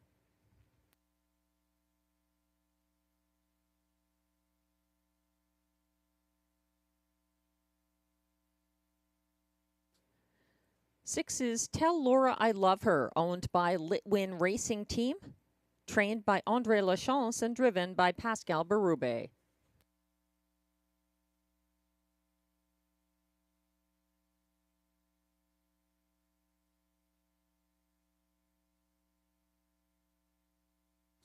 Seven is Halmac Victor, owned by Limco Incorporated, trained by Vic Putty, driven by Jimmy Gagnon.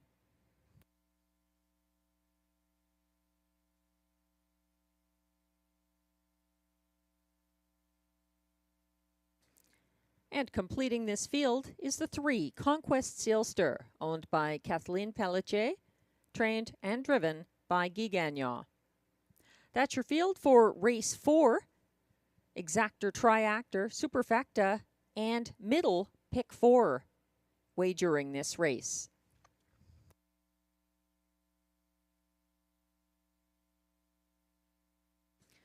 As Glenn Pearson, track handicapper, pointed out on the pregame show this afternoon, he seldom sees consensus among the 3 handicappers on that show, myself, himself, and Robbie Robinson, but we all agree on 5. Mythic Gambler here, currently at a price of 8 to 5. He had 3 consecutive Rideau wins last fall for Samuel Filion, although they were at a lower classification. He was first over 3rd at the opening quarter here, June 6th. He got parked out by Conquest Sealster and was a beaten 1 to 5 favorite.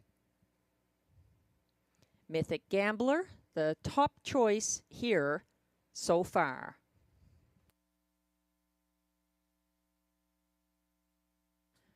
Another looking good out there right now is one that I would use in a box for the exactor.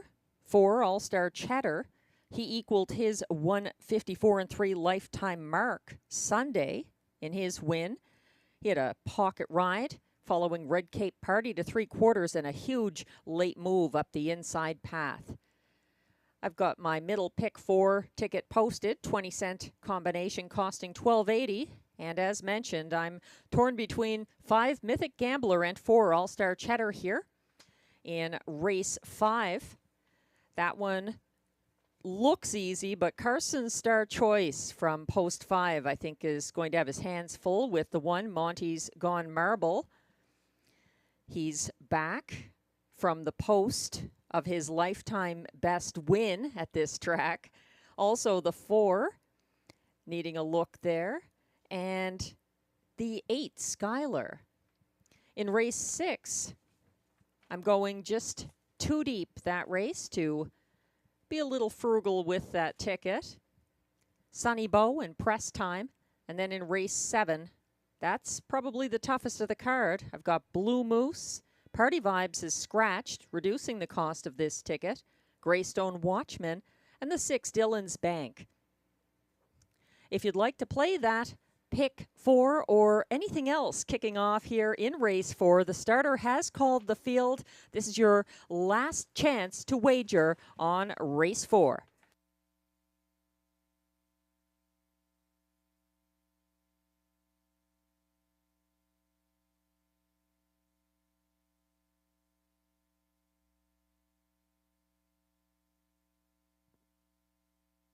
The Pacers are quickly lining up in front of the grandstand.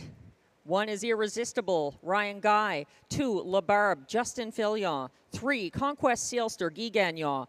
4, All-Star Cheddar, Robert Shepard. 5, Mythic Gambler, Samuel Filion. 6, Tell Laura I Love Her, Pascal Berube. And 7, Halmac Victor for Jimmy Gagnon. They're all lined up, approaching the start on the Rideau backstretch.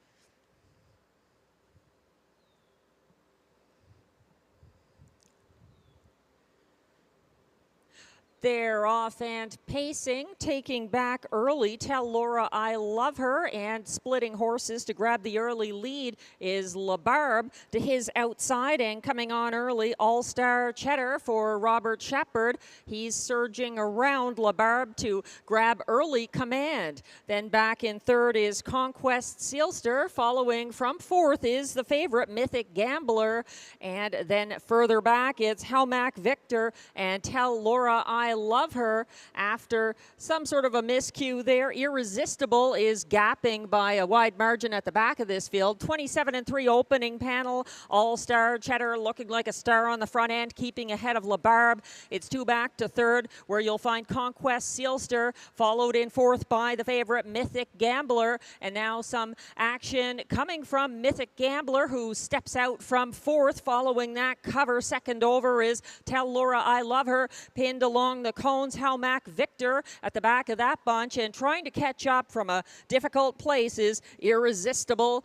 56-2 to the halfway point. All-Star Cheddar looking good on the front end. Here comes his big test on the backstretch as Mythic Gambler getting in gear for Samuel Filion. Dropping back in 3rd on the inside. LaBarbe coming second over into 4th. Now 3rd is Tell Laura I Love Her. And following the cover of that one, Conquest Sealster is far from out of it. Dropping back LaBarbe, and trailing that group, Halmac Victor. Far back, Irresistible, 1:24-1, and looking to seize the lead from All-Star Cheddar. Mythic Gambler is coming on, but All-Star Cheddar keeps digging. All-Star Cheddar, a star once again, ahead of fast-closing Mythic Gambler. Up for show was Tell Laura I Love Her, keeping ahead of Conquest Sealster, 1:51-4.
Race 4 unofficial results are now posted at odds of 3-1.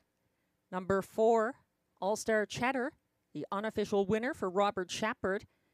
Second, 3-5 favorite number 5, Mythic Gambler, at odds of 19-1. The 6, Tell Laura I Love Her, is third. And finishing 4th, 3, Conquest Sealster.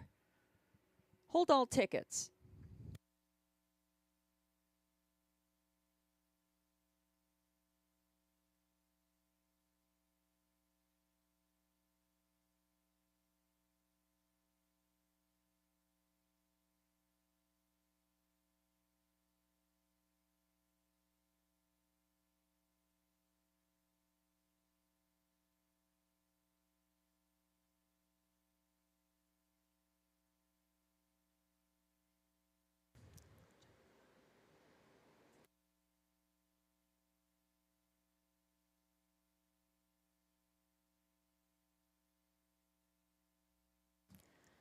Coming back to the Rideau Carleton winner circle, unofficial race 4 winner All-Star Cheddar, a 4-year-old bay gelding by Better Than Cheddar out of Debutante Divorcée, owned by Jamie Copley of Kenmore, Ontario, bred by Kenneth Albrecht of Milverton, Ontario, trained by Mandy Archer, and driven by Robert Shepard to a new lifetime best of 1:51-4.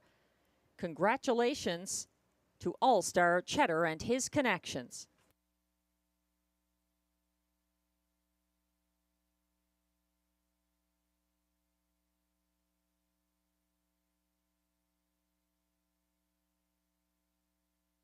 And race 4 has gone official.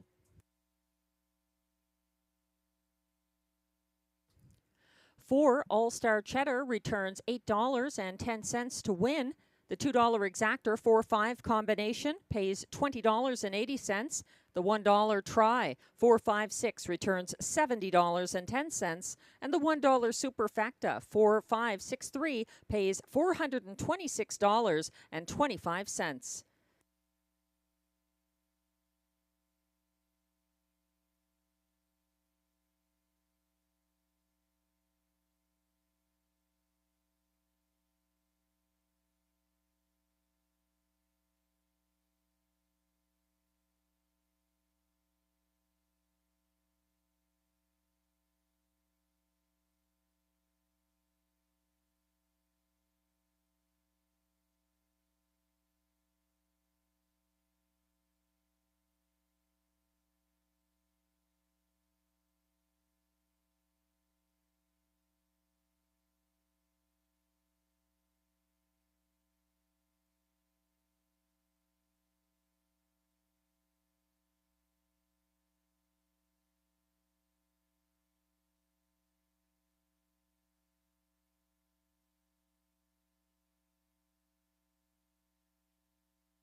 The race 4 rundown is now on your screens. 1 Irresistible was 7th, 2 La Barbe 6th, 3 Conquest Sealster finished 4th, 4 All-Star Cheddar, the race winner for Robert Shepard in a new lifetime best of 151-4. 5 Mythic Gambler was 2nd as beaten 3-5 favorite. 6 Tell Laura I Love Her was 3rd, and 7 Haumac Victor finished 5th. From the top down, your program should read 7-6-4-1-2-3-5. The fractions were 27-3 for the opening quarter, 56-2 to the half, 124-1 to 3 quarters, 151-4 for the winning mile by All-Star Cheddar.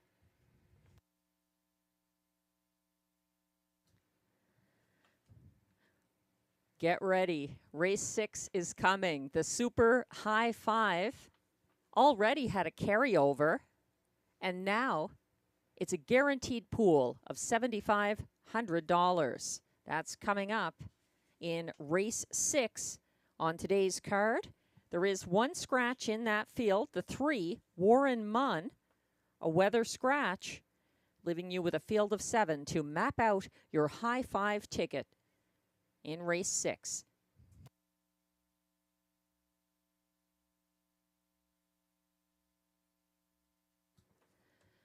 This Sunday, June 23rd at Rideau Carleton. It's a great day to be on track if you haven't been here in a while. If you'd like to take some friends or family to the track, we've got the Toonie Hot Dog Special. And we've also got the Ontario Sire Stakes 50th anniversary celebrations coming to the nation's capital. Race 6 is the 3-year-old Colt Pace. It's gold leg number 2.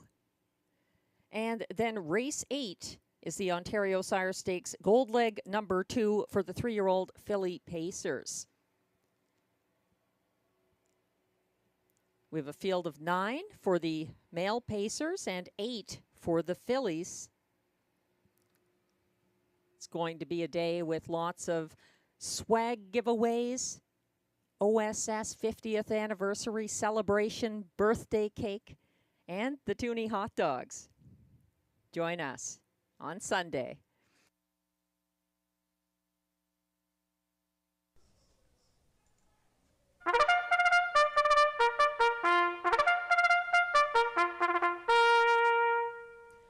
The Race 5 Pacers are coming on track for the post parade. They are non-winners of $3,500 in their last 5 starts, with non-winners of a race this year allowed $500. Also eligible, $15,000 claimers, and they race for a purse of $6,800.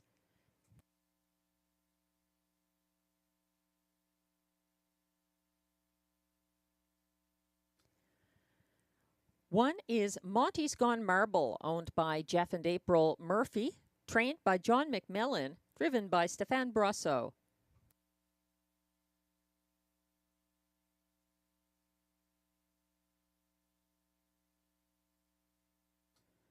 Two is He's Got a Vendetta, owned by Elizabeth Adam and Aidan Keeley Griffiths, trained by John McMillan, driven by William Waugh.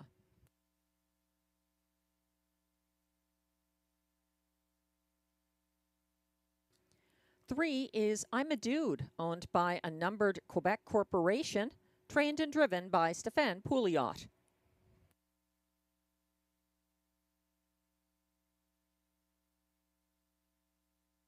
Four is the current 3 to 5 favorite Carson Star Choice, owned by Écurie Guy Gagnon Incorporated with Seth McLeod, trained and driven by Guy Gagnon.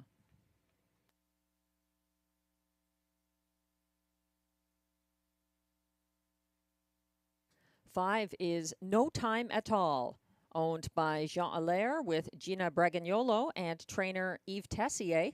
Pascal Berube is in the sulky.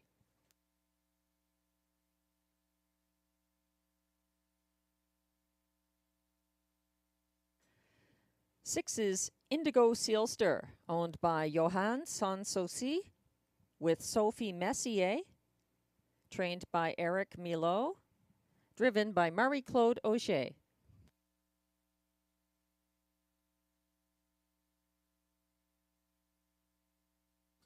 Seven is the Colt, owned by Don Lee with trainer Gord Lee, driven by Ryan Guy.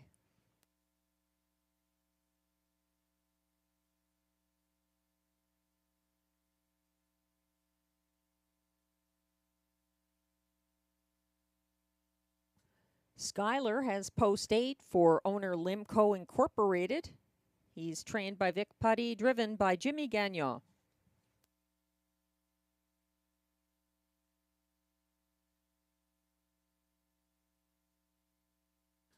Completing this field from trailing post 9 is Jaden's Magic Steel, owned by Jamie Copley and Darren and Dwayne Tingley.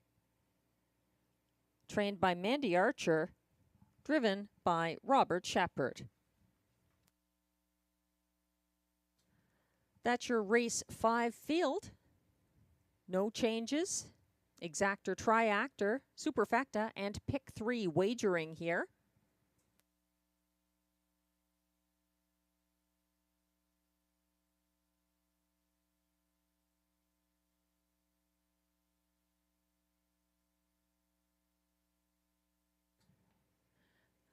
Looking around for the favorite, the 4, Carson Star Choice. He's on your screens now. He's undefeated since his May 26th Rideau Carleton debut. He took his new lifetime mark of 153 flat that day for Guy Gagnon. In this field, he's the only horse who is a sub 28 second closer in his last 2 starts. He moves up in class, but he clearly loves Rideau Carleton. The 4, Carson Star Choice, currently at odds of 6 to 5.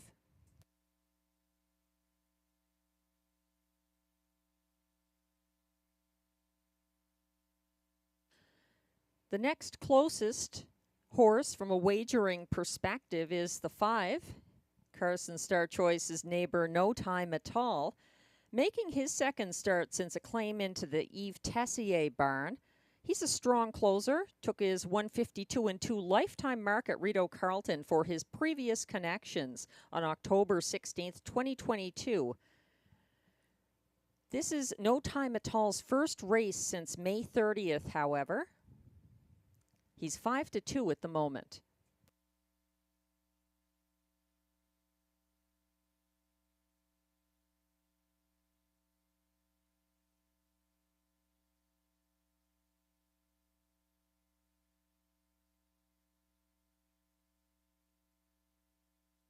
The starter has called the race 5 Pacers.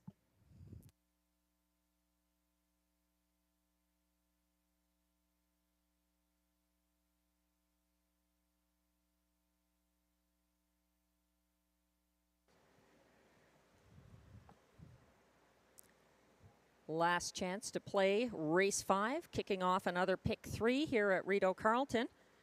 They're lining up. 1 is Monty's Gone Marble, Stéphane Brosseau driving. 2, He's Got a Vendetta, William Waugh. 3, I'm a Dude, Stéphane Pouliot. 4, Carson Star Choice, Guy Gagnon. 5, No Time at All, Pascal Berube. 6, Indigo Sealster, Marie-Claude Auger. 7, The Colt, Ryan Guy. 8, Skylar for Jimmy Gagnon. And 9, the trailer, Jaden's Magic Steel for Robert Shepard. They're on the backstretch. Everyone lined up. Gapping somewhat at the back, the trailer, Jaden's Magic Steel. They're off and pacing. Pushing away from the inside is Monty's Gone Marble for Stéphane Brosseau. And backing down into the pocket early, He's Got a Vendetta, the John McMillan stablemate. Moving ahead first over and pulling ahead by a half length now to take the lead for Guy Gagnon.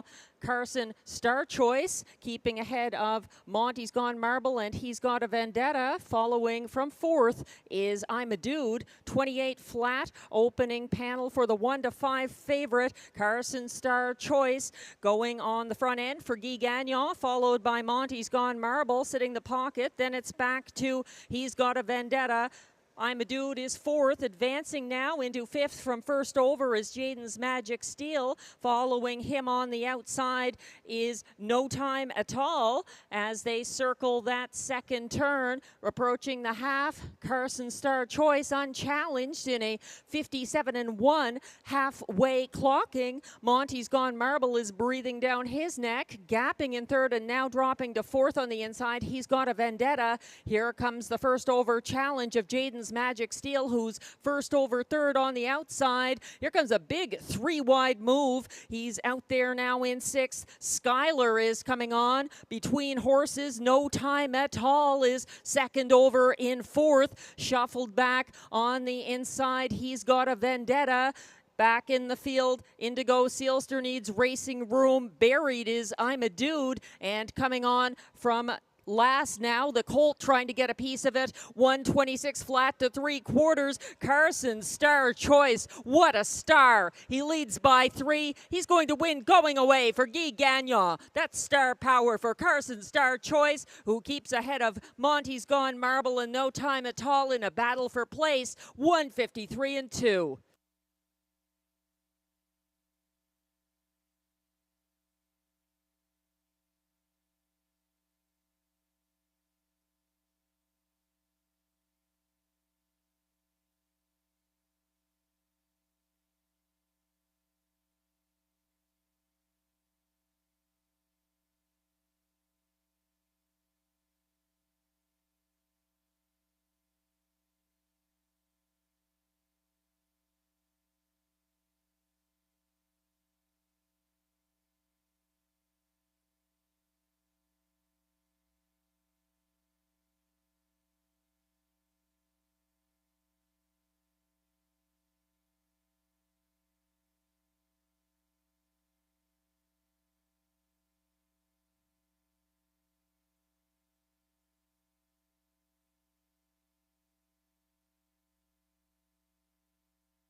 Unofficial results are posted for race 5, 1-5 favorite, number 4, Carson Star Choice. The unofficial winner for Guy Gagnon. Second, number 1, Monty's Gone Marble. Third, 5, No Time at All. Fourth, the 2, He's Got a Vendetta. Hold all tickets.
Coming back to the Rideau Carleton winner's circle.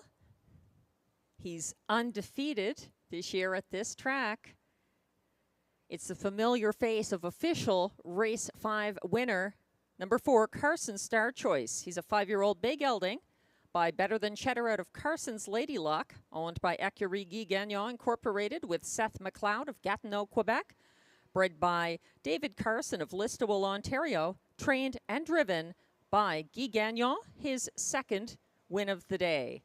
Won 53-2 in his 6th win of the year. That's Carson Star Choice. Prices are posted.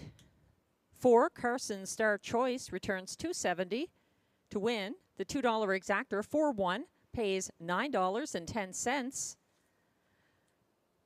The $1 early pick 4 returns $18.90 for 4 of 4. The $1 pick 3 returns $7.45 for 3 of 3.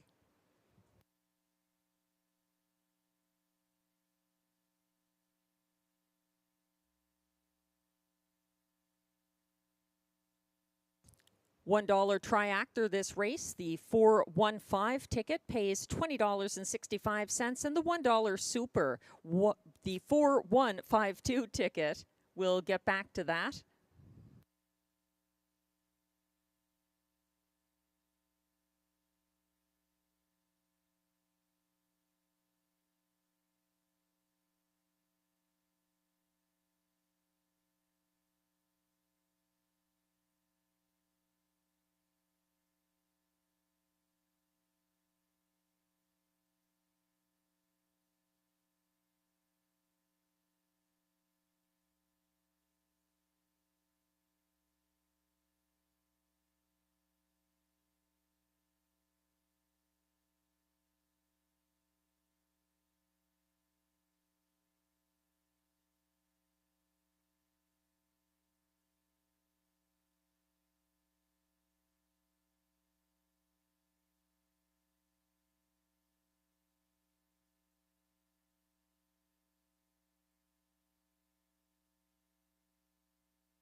The race 5 rundown is now posted.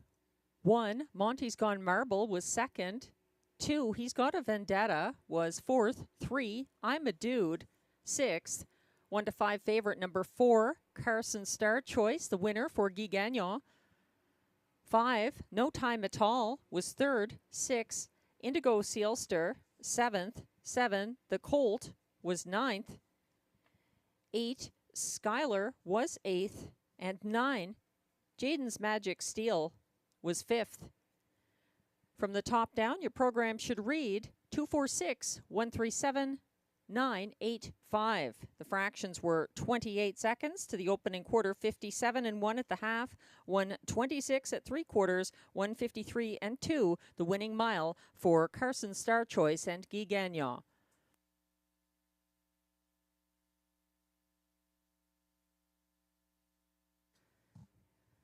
Race 6 is next with the Super High 5 guaranteed pool of $7,500.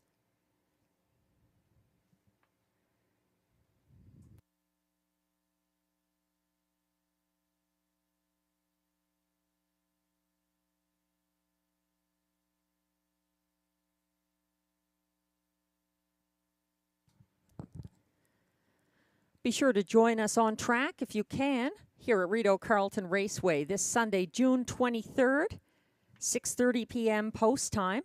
We've got the 50th anniversary of the Ontario Sire Stakes being marked in the nation's capital with gold divisions for 3-year-old Colt and Filly Pacers, each going for a purse of $140,000. Some of the best 3-year-old Pacers in North America will be here. And some of the top drivers in North America coming from Woodbine Mohawk Park to drive some of these young horses. There's going to be swag, $2 hot dogs, a celebration cake, and lots more on track this Sunday, June 23rd.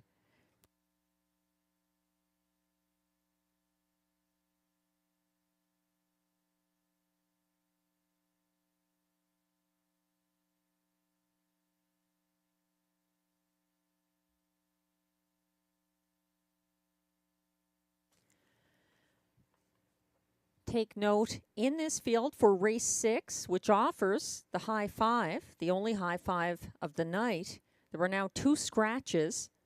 3, Warren Munn was an early weather scratch. Looks like the 8, Aladdin Dulac, also scratched.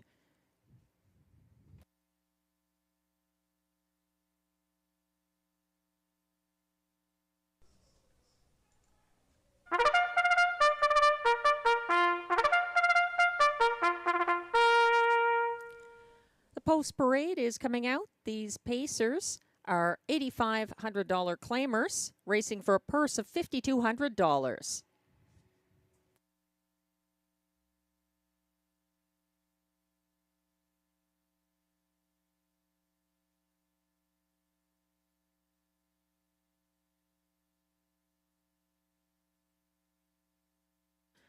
One is Sunny Bow. He's owned by a numbered Quebec corporation, trained and driven by Stéphane Pouliot.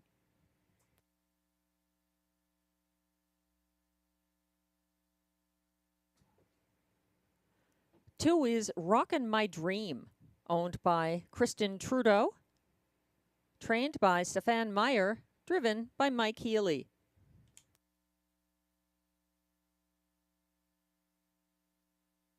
3, Warren Munn is a weather scratch.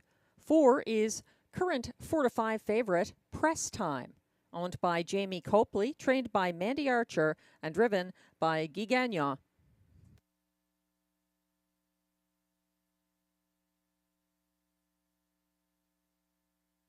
Five is Why Not Hoss, owned by trainer Robert Bernicki, driven by Stéphane Brosseau.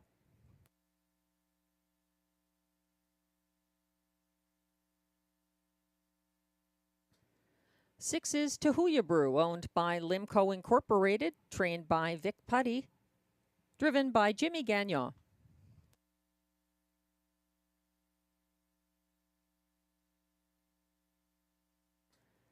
Seven is Jim's Big Thrill, owned and trained by Brian Scott, driven by Ryan Guy. 8, Aladdin Dulac, is scratched. That's your field for race 6, exactor, triactor, pick 5, and high 5 wagering here with that guaranteed super high 5 pool of $7,500. And your chances are increased. We do have a couple of scratches here, the 3 and the 8. The consistent favorite, currently at even money, is number 4, Press Time. For the powerful Mandy Archer, Jamie Copley stable, and Guy Gagnon back in the sulky here. He's going for his 3rd driving win of the day.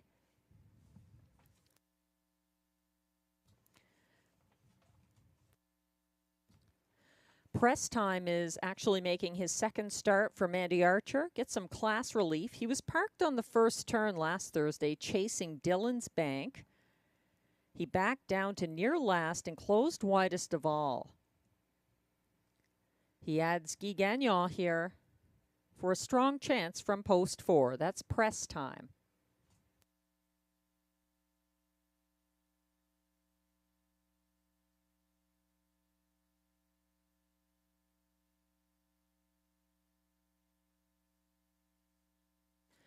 I'm looking to the rail here, and number 1, Sonny Bow, who adds Lasix.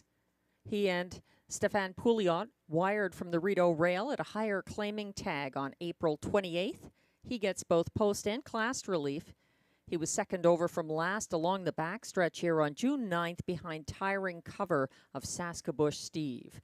Currently at odds of 9-5, the 1, Sonny Bow.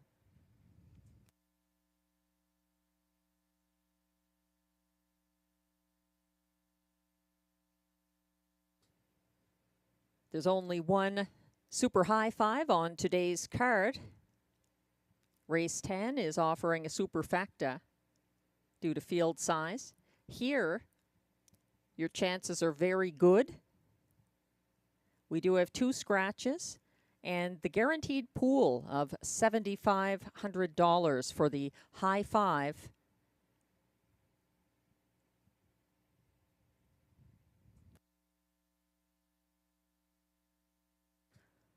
There's also exactor and triactor wagering, and the only pick 5 of the card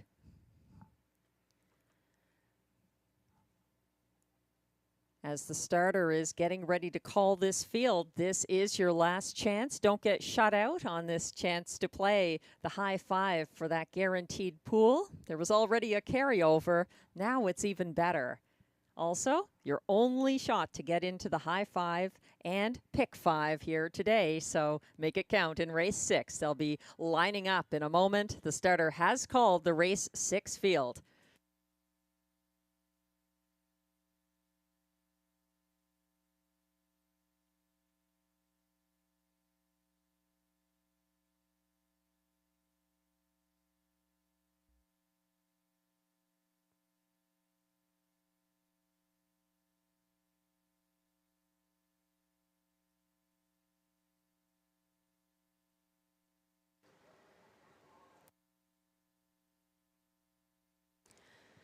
The Pacers are lining up for race 6. Don't get shut out on that high 5 and pick 5 that begin here.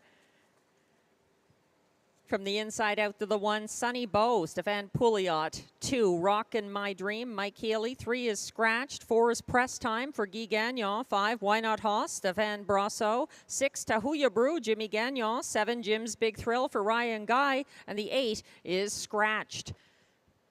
They are on the turn and headed into the backstretch for race 6.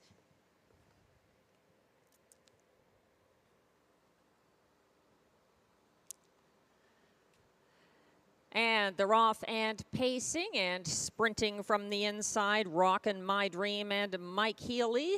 on the front end early, followed by Sunny Bow, who moves into the pocket and then decides to go first over against the front end loving Rockin' My Dream. They're rocking on the front end with Sunny Bow and Pouliot now moving to the front.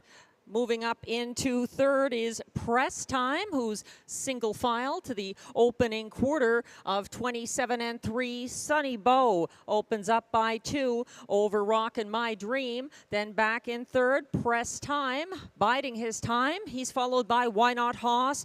Single file fifth is Jim's Big Thrill, and trailing is Tahuya Brew. They're well spaced around the second turn, approaching the half, and leading the way. It's Sunny Bow out there keeping ahead of Rockin' My Dream and Press Time in a halfway point reached in 56 and 1. Sunny Bow coasting on the front end. Here comes a challenger, a first over move from fifth. Jim's Big Thrill taking the big chance of going first over along the backstretch for Ryan Guy. He's flushing out Press Time, who is backing down. He's not going anywhere. He's out there first over and retreating to fourth. As they head to three quarters, the Thunder is rolling. 1:24 and 4. Sunny Bow keeps rolling as well, as Rockin' My Dream is saving his best for last. And Why Not Hoss could be involved here for Brasso. They're coming down the lane, and Sunny Bow, the one to beat, coming to him. Rockin' My Dream on the outside. Why Not Hoss up the inside. Sunny Bow needs the wire as Rockin' My Dream keeps rocking on the outside. And Sunny Bow for Pouliot by a neck over next best Rockin' My Dream. Why Not Hoss for show 154 and 2.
Unofficial results are posted for race 6. 1, Sunny Bow, the 8-5 unofficial winner for Stefan Pouliot. Second, 2, Rockin' My Dream. Third at odds of 17-1, the 5, Why Not Hoss. Fourth was 7, Jim's Big Thrill. And even money favorite for Press Time completes the high 5. Hold all tickets.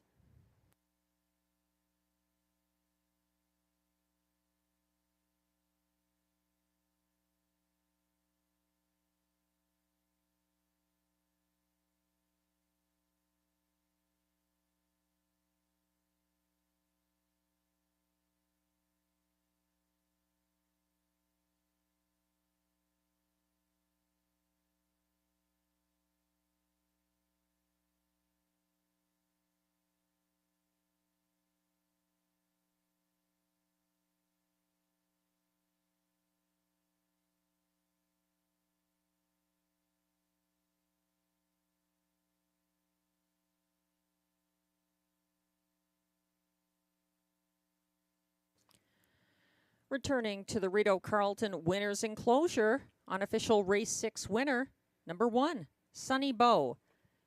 He's an 8-year-old bay gelding by Sunshine Beach out of OC My Bow, owned by a numbered Quebec corporation of Gloucester, Ontario, bred by Debbie Filsinger of Cargill and Terry Fritz of Walkerton, Ontario, trained and driven by Stefan Pouliot. That's his second driving win of the day. The 1:54 and 2 mile is the fastest this year by Sonny Bow. It's his 4th win of the year in his 10th start of the season. Congratulations.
Race 6 is now official.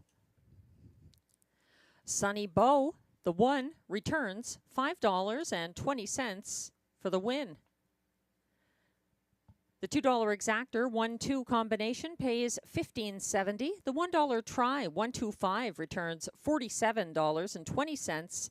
The 20-cent super high five returns $76.57 for the 12574 ticket.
The race 6 rundown is now on your screens.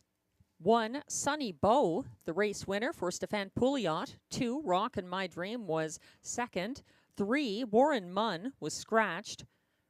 Even money favorite number 4, Press Time, was 5th. 5, Why Not Hoss finished 3rd. 6, Tahuya Brew was 6th. 7, Jim's Big Thrill finished 4th.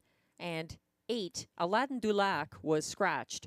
From the top down, your program should read 1-2, scratch, 5-3, 6-4, scratch. The fractions were 27 and 3, for the opening quarter, 56-1 to the half, 124-4 at 3 quarters, 154-2, a seasonal best for Sonny Bow.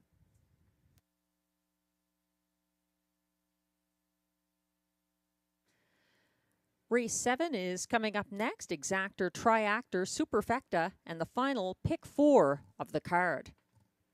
The early favorite, 1-5 favorite, is number 3, Mr. John.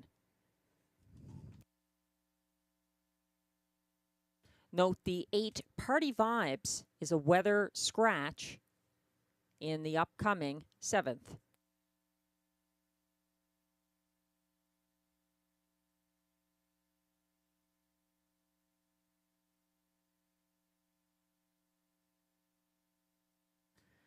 We'd like to thank the California bettors who have joined us for this card here in Ottawa.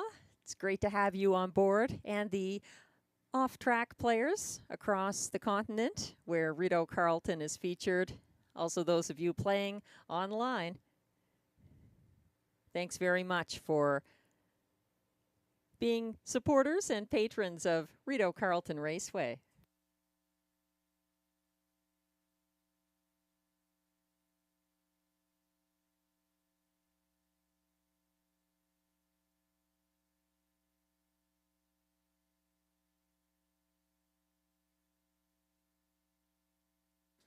Strong support for the Super High Five pool in race 6 with that carryover, over $17,000 wagered into the High Five last race.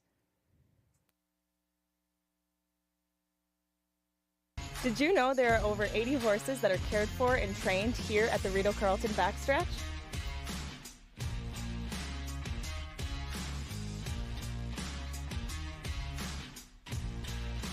No live races? We still got you covered. Watch and wager on races all across North America 7 days a week. How much does it cost to play? It's free. Why would you pay to play?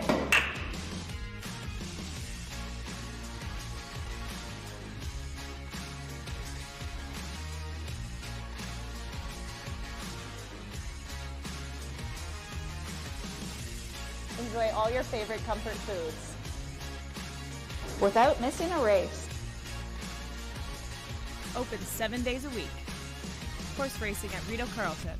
So much more than live.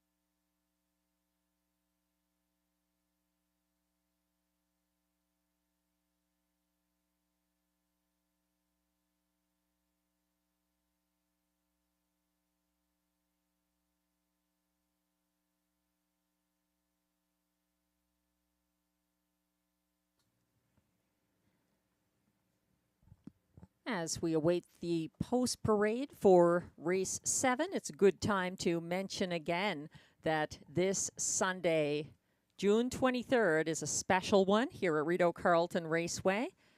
We're part of the 50th anniversary celebrations for the Ontario Sire Stakes program, established in 1974. We're offering 2 gold divisions of 3-year-old pacers. Race 6 is the Colts and Geldings, going for a purse of $140,000, and race 8 is the 3-year-old filly pacers, going for the similar or same purse, I should say, of $140,000. Big fields, 10 live races, $2 hot dogs on track.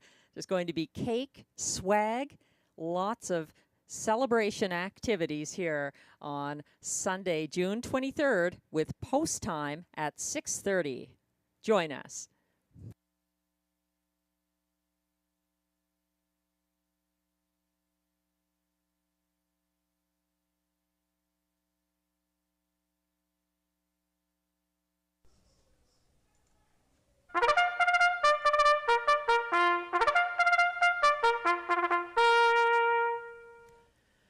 race 7 post parade is now coming from the paddock.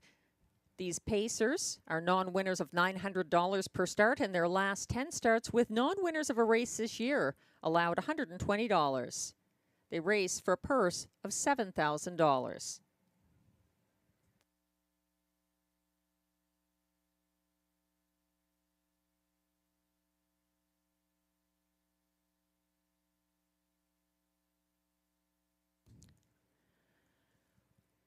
One is Time to Dancing, owned by a numbered Quebec corporation, trained and driven by Stéphane Pouliot.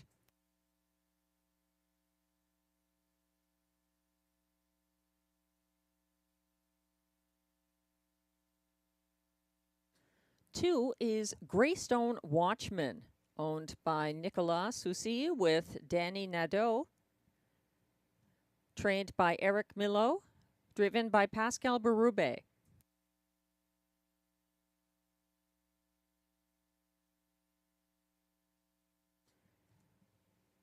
The current even money favorite is the 3, Mr. John, owned by trainer Alain Fillion, driven by Jimmy Gagnon.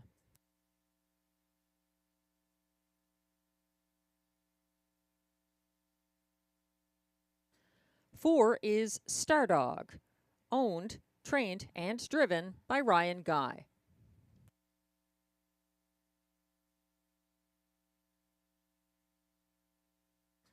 Five is Blue Moose, owned by Taylor Shepard and Nathan Darvaux, trained by Isabelle Darvaux, and driven by Robert Shepard.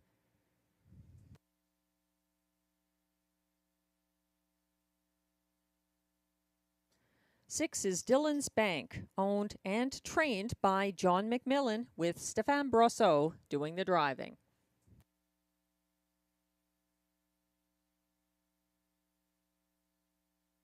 Seven is Candid Cameron, owned by a numbered Quebec corporation, trained by Stéphane Pouliot, driven by Donald Jobin. And 8, Party Vibes, is a weather scratch. That's your field for race 7 with exactor, triactor, and superfecta wagering. And this is the last pick 4 of today's card.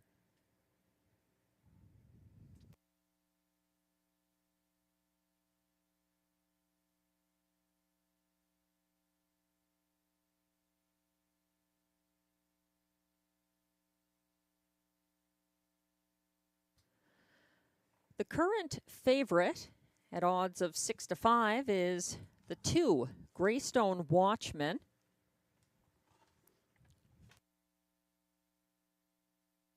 We're taking a look at him now.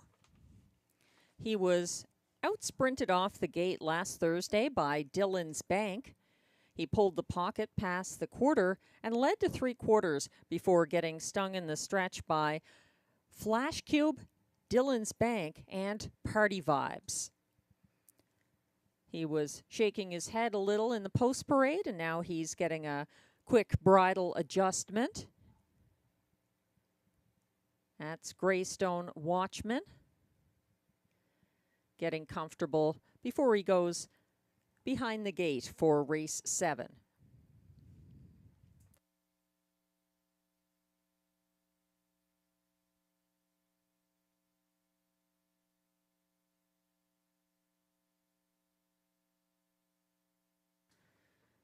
On the pregame show with Robbie Robinson and Glenn Pearson, we agreed this was something of a wide open race. One of the top contenders in the race did scratch due to weather affecting travel. That's the 8, Party Vibes, who's out. It kicks off pick 4, the final pick 4 of the card, if you want to get involved in that horizontal wager. I like the 5, Blue Moose. He seems like in a wide open group like this, he can step up for Robert Shepard. He took back to last on the first turn here Thursday. He had excess cover on the final turn, and he moved to the inside path down the stretch, coming home in the field's co-fastest last quarter of 29 flat. Significant post relief for the 5, Blue Moose here, currently 7 to 1.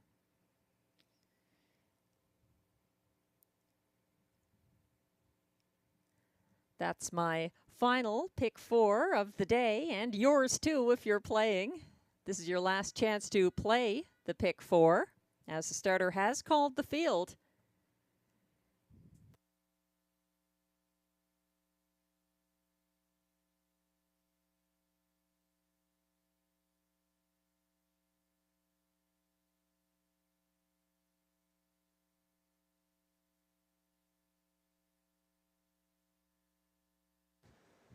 They're lining up now, led by the 1 Time to Dancing for Stefan Pouliot. 2 is Greystone Watchman, Pascal Berube. 3, Mr. John, Jimmy Gagnon. 4, Stardog, Ryan Guy. 5 is Blue Moose, Robert Shepard. 6, Dylan's Bank, Stéphane Brasseau. 7 is Candid Cameron for Don Jobin. And 8, Party Vibes is Scratched. They're all lined up with Dylan's Bank hanging back a little on the turn. Now they're on the backstretch and headed to the start of the last pick 4 of the card here in race 7. They're off and pacing, and Mr. John leaves well, matching strides from the inside. Greystone Watchman, widest of all. Here comes a big early move from Dylan's Bank, who's out there 3 wide, and he's following Mr. John, who's advancing first over in a gradual fashion past Greystone Watchman in a contested opening quarter. Out there uncovered now, and gaining is Dylan's Bank. 27 flat to the opening quarter, and Dylan's Bank and Stéphane Brasseau have made their way to the front, sitting second, Mr. John, following third, Greystone Watchman. Single file fourth is Time to Dancing. In fifth, it's back to Stardog. Behind him, Blue Moose is second last, and trailing is Candid Cameron. They're in single file procession around that second turn, making his move from last. Candid Cameron is underway for Don Jobin. They reach the half in 55 and 3, led by Dylan's Bank, who is shadowed from the pocket by Mr. John, and keeping pace from third, that's Greystone Watchman. Stepping out now, first over from fourth, Time to Dancing. Second over following him from fifth on the outside is Candid Cameron, and they're moving towards 3/4, closing in on Dylan's Bank. Here's a second move from Mr. John, pulling the pocket, following his cover on the outside into third, Time to Dancing. Nowhere to go on the inside for fourth place, boxed in Greystone Watchman, 124 and 2 to 3/4. And Mr. John is hunting down Dylan's Bank, who fights back, but is he going to get enough? And probably not, because Mr. John has stepped away for Jimmy Gagnon to win over a fast closing Time to Dancing. Up for show was Greystone Watchman, 153 and 4.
Unofficial race 7 results are now posted. 3, Mr. John, a 6-1 winner for Jimmy Gagnon.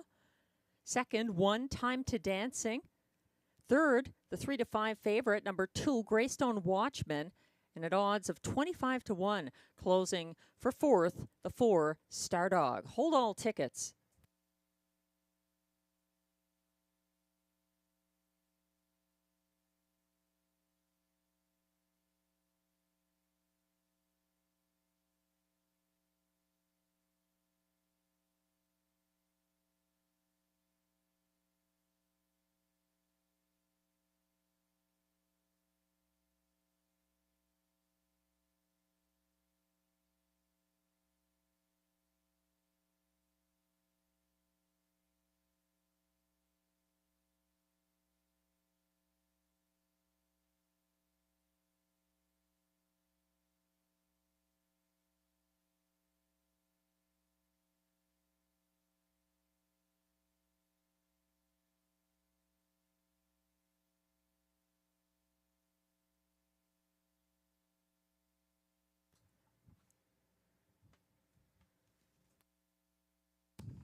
Now coming back to the Rideau Carleton Winner's Circle for the first time this season.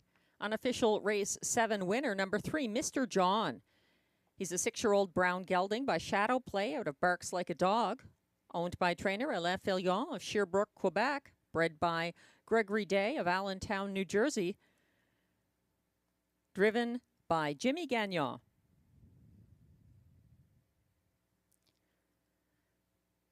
The 1:53 and 4 mile is a seasonal best for Mr. John in his second 2024 victory. Congratulations.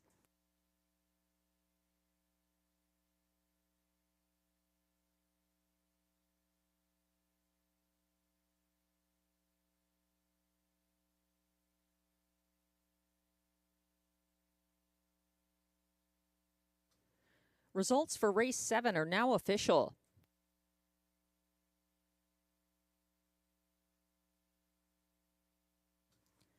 Three, Mr. John returns $14.60 to win. The $2 exactor 3-1 combination pays $38.50. The $1 pick 4 ending here pays $122.10 for 4 of 4. The $1 pick 3 returns $32.50 for 3 of 3.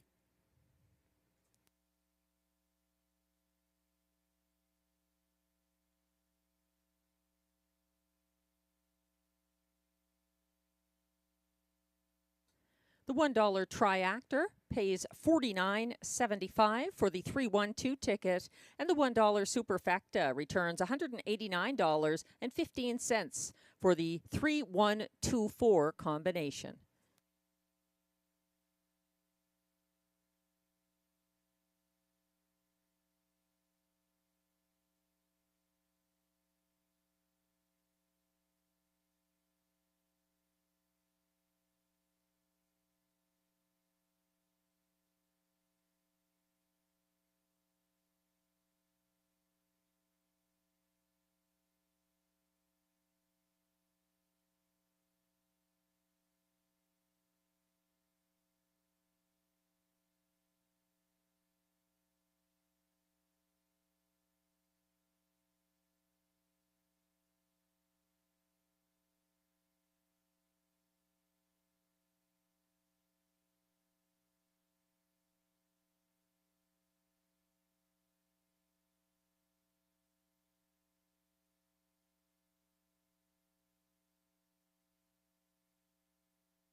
The race 7 rundown is now on your screens.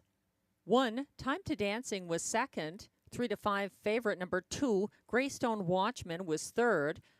3, Mr. John, the race winner for Jimmy Gagnon. 4, Stardog was fourth. 5, Blue Moose finished sixth. 6, Dylan's Bank was seventh. 7, Candid Cameron was fifth. And 8, Party Vibes was scratched. From the top down, your program should read 2, 3, 1, 4, 6, 7, 5 scratch. The fractions were 27 flat to the opening quarter, 55 and 3 to the half, 124 and 2 at 3/4, 153 and 4, a seasonal best winning mile for Mr. John.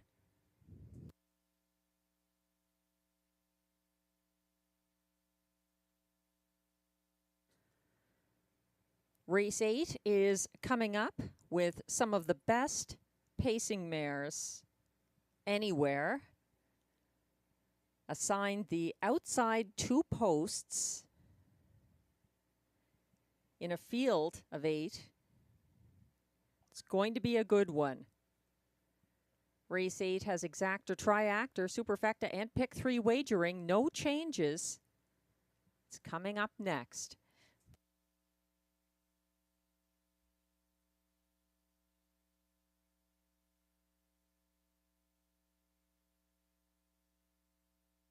These are the top drivers at Rideau Carleton Raceway.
As we wait for the post parade to come on track for race 8, I'd like to thank TSN 1200 Ottawa and morning hosts JR and Steve for having me on this morning to discuss the upcoming Ontario Sire Stakes Gold celebrations. 2 legs of gold pacers, 3-year-old fillies and 3-year-old male pacers coming to Rideau Carleton this Sunday night as part of the 50th anniversary of the Ontario Sire Stakes program. Tell your friends, bring someone who hasn't been to the track for a while. They're going to see 10 strong races, and those highlight races are race 6, the 3-year-old colt pace, going for a purse of $140,000, and then the fillies are in race 8, $140,000 as well for them. Big fields of 9 colts and geldings, 8 fillies. It's going to be a great night at the races. $2 hot dogs, cake, swag, meet the celebrity drivers. Join us at Rideau Carleton, Sunday, June 23rd.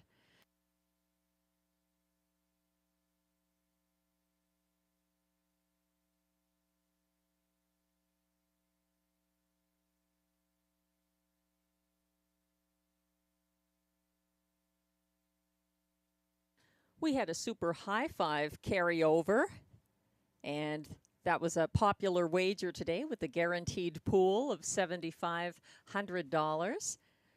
The only carryover now is in Tammy Forgey's Saturday night on track only handicapping contest in the Rideau Carleton Simulcast Lounge. $1,900 is the current jackpot.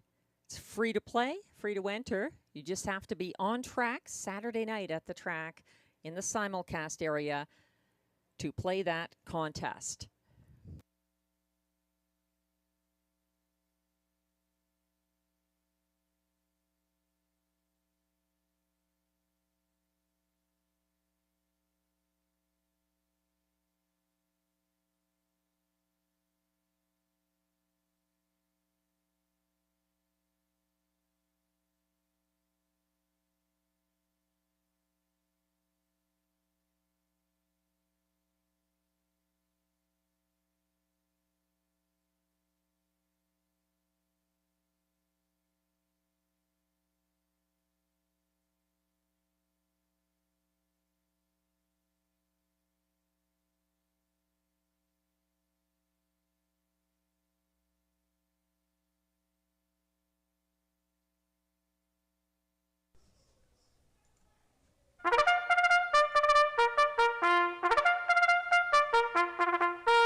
Post Parade is coming on track for race 8. These pacers are fillies and mares, non-winners of $50,000 lifetime. Also eligible, non-winners of $6,000 in their last 5 starts. Also eligible, $20,000 claimers, and the not listed preferred fillies and mares with posts 7 and 8 assigned. The purse is $8,000.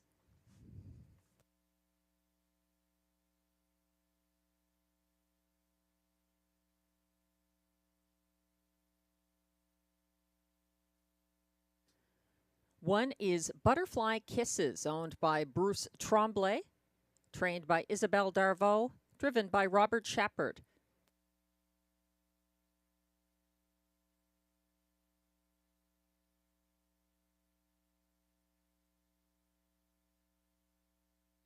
Two is Better Catch Girl, owned by a numbered Canadian corporation with trainer Vic Putty, driven by Jimmy Gagnon.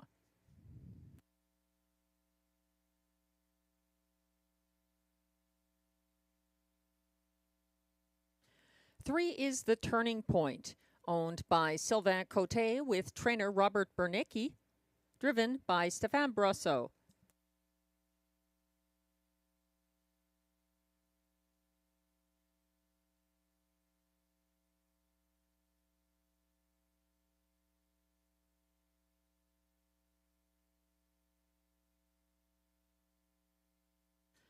Four is Lion Shining, owned by Susan Waugh, trained by William Douglas, driven by William Waugh.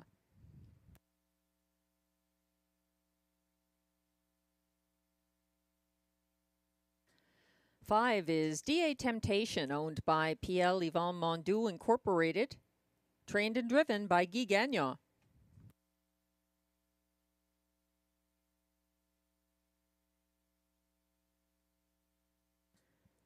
Six is Caesar's Shot, owned by trainer Luc Loyer, driven by Pascal Berube.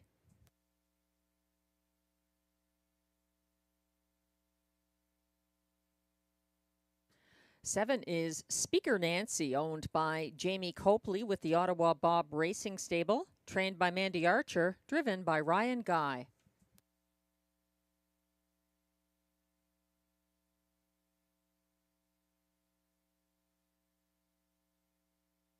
And completing the field is 8 Sauble Amber, owned, trained, and driven by Michel Legasse.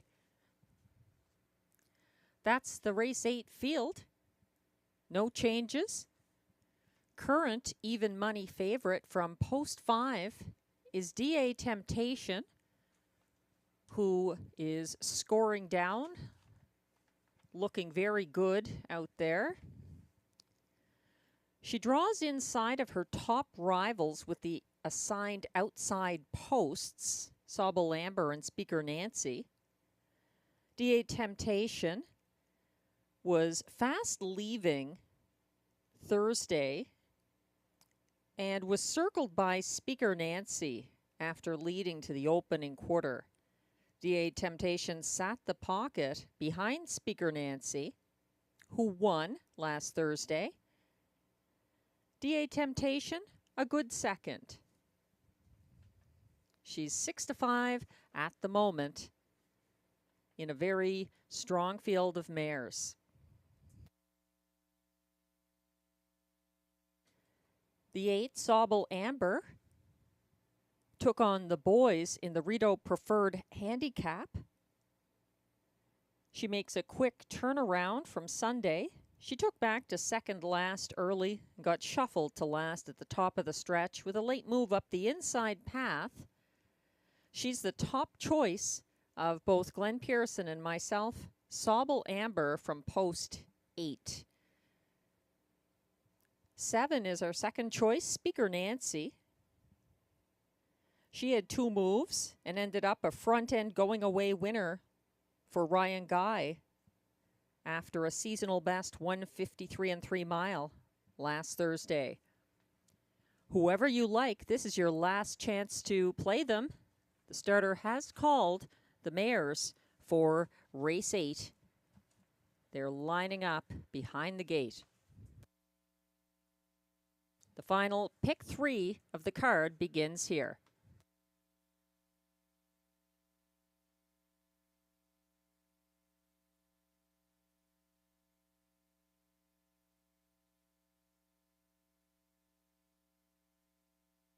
Lining up for race 8 and heading into the turn. This field is led by 1, Butterfly Kisses for Robert Shepard. 2 is Better Catch Girl, Jimmy Gagnon. 3, The Turning Point, Stéphane Brasseau. 4, Lion Shining, William Waugh.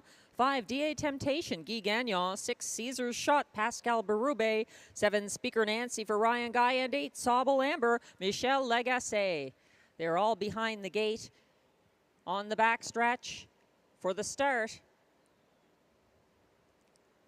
And they're off. That's Sauble Amber taking back to last, as is her characteristic way. Lion Shining is parting to the early lead. On the outside, it's DA Temptation to her inside, The Turning Point. And now she's landed on the lead. Lion Shining, the class climber for William Waugh, leading the way. But for how long? Here comes DA Temptation, who wants to make front for Guy Gagnon and circles to land there past the 27 flat opening quarter. Up front now, where she likes it, DA Temptation leads the way. Sitting second is Lion Shining. Moving up in third, The Turning Point. Then back in fourth, Speaker Nancy.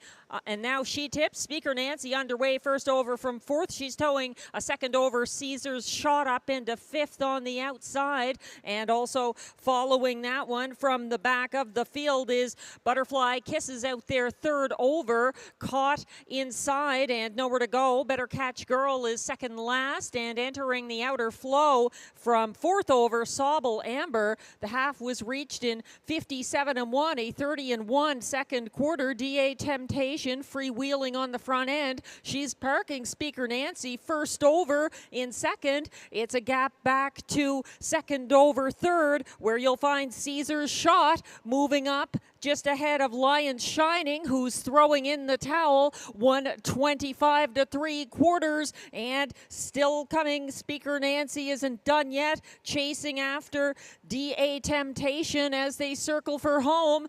Those two on the front end, and the rain is coming down up the inside. Caesar's Shot has late speed. Widest of all, Sauble Amber is charging. Caesar's Shot up the inside versus Sauble Amber. It's Caesar's Shot ahead of Sauble Amber. DA Temptation for show, 154 flat.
Unofficial results are now posted for race 8 with 30-1 long shot. Number 6, Caesar's Shot, the race winner for Pascal Berube. 8, Sauble Amber, the 6-5 co-favorite, second. The other 6-5 shot in the field, 5, DA Temptation, third. Speaker Nancy, fourth. Hold all tickets.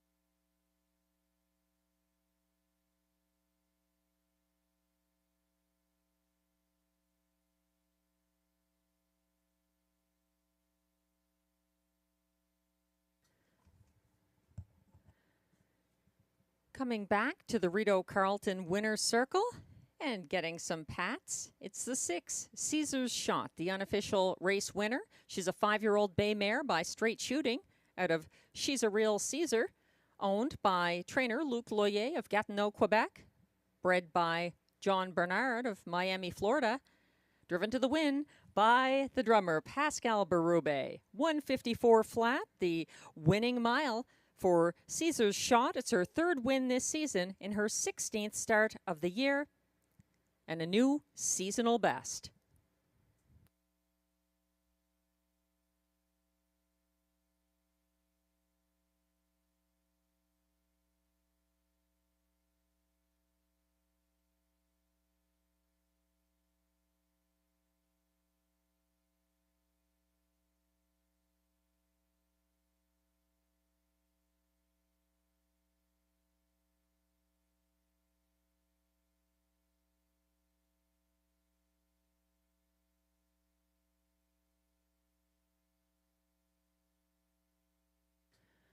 Race 8 results are now official.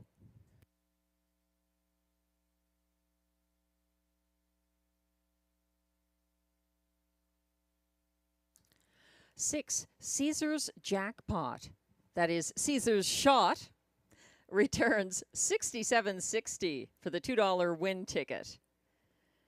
The $2 exactor, 6-8, pays $368.30. The $1 try, 685, returns $545.05. The $1 superfecta, 6857 combination, pays $887.80.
The Race 8 rundown is now posted. 1, Butterfly Kisses finished 5th. 2, Better Catch Girl was 7th. 3, The Turning Point was 6th. 4, Lion Shining was 8th. 5, DA Temptation was 3rd. 6, Caesar's Shot, a 30-1 winner for Pascal Berube. 7, Speaker Nancy finished 4th. And 8, Sobble Amber finished 2nd. From the top down, your program should read 576-831-42. The fractions were 27 seconds to the opening quarter, 57 and 1 to the half, 125 at 3/4, 154 flat. The winning mile for Caesar's Shot in her first Rideau win of the 2024 meet, a new seasonal best.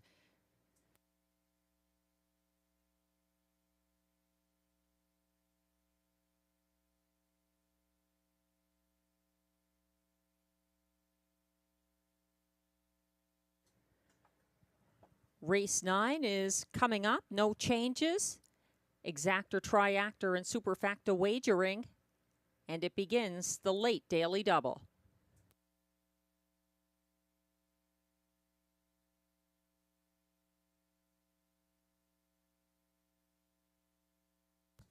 Excellent sandwiches, whether on the Rideau backstretch or on Pleasant Park Road. Roberto's Corner, Italian Deli.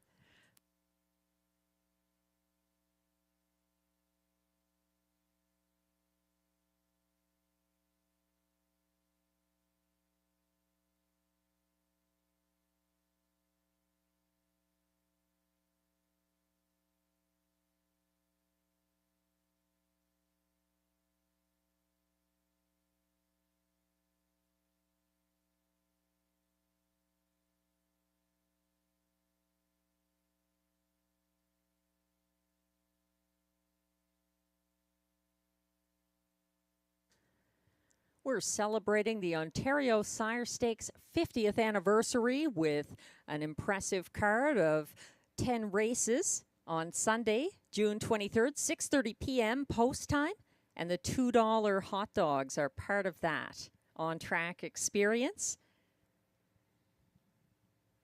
It's going to be cake, some swag, meet the drivers, and witness the greatness of the 3-year-old Pacers this Sunday.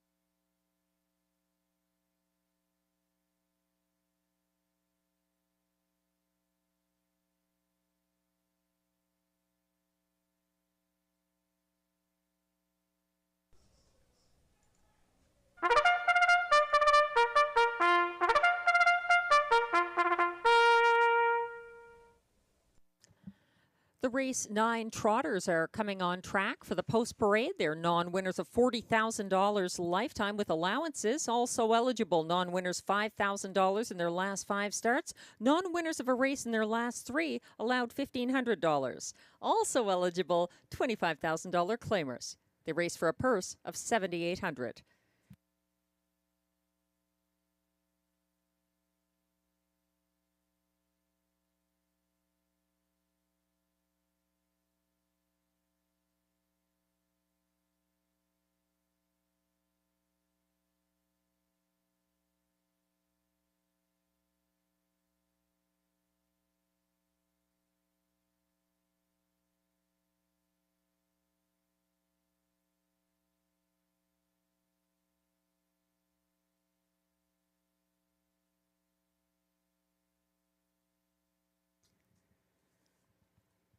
Two is Ciel Bleu, owned by Écurie Provocante, trained by Maxime Vellet, driven by Stéphane Brosseau.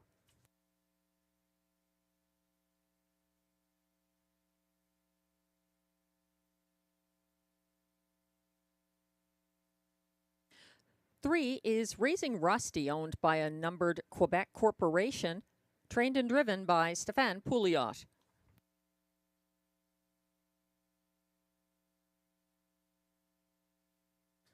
Here's the one, CrossFit, owned by Gordon MacDonald and Christopher Boland, trained by Vic Putty and driven by Marie-Claude Auger.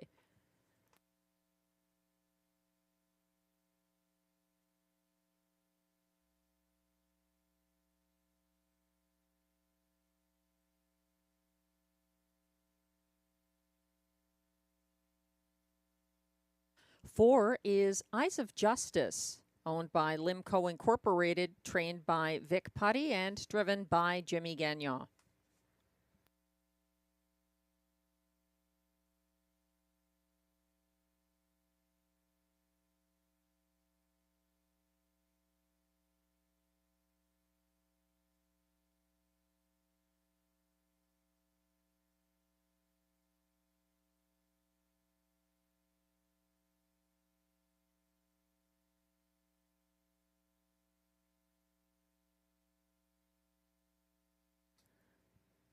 Five is current 8-5 co-favorite Donatover, owned and trained by John McMillan, driven by Pascal Berube.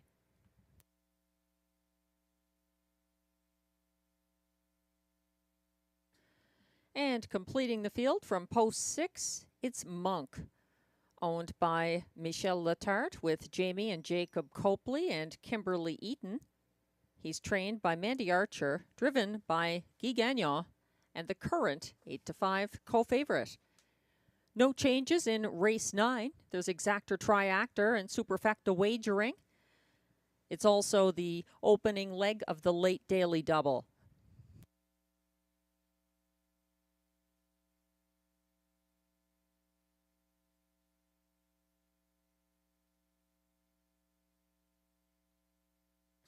We're taking a look at Monk, who wore down 30-1 pace setter Eyes of Justice for his first Rideau victory last Thursday. Monk had a first over trip, tipping from 4th in front of the grandstand. He came home in the field's co-fastest closing quarter of 29-2. He's facing a tougher group here with a couple who have been preferred handicap trot regulars in the mix. Monk is currently co-favorite at odds of 2-1.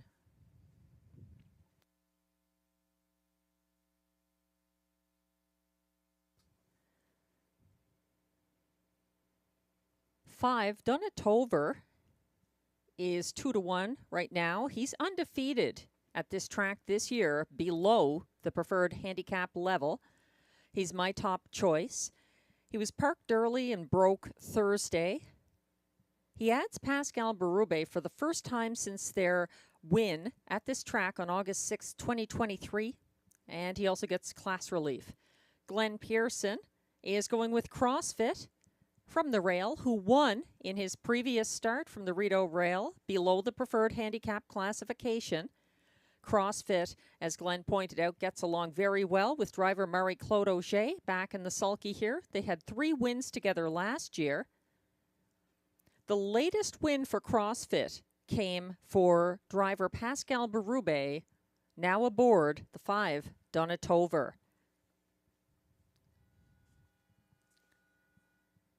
However you see it, this is your final chance to play it, as the starter has called the field for race 9.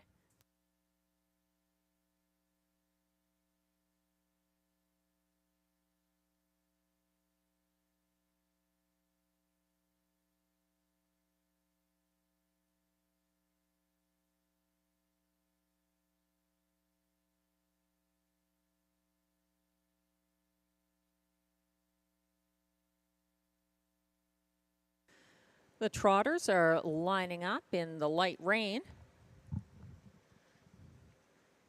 Lagging behind the rest is 1, CrossFit for Marie-Claude Auger.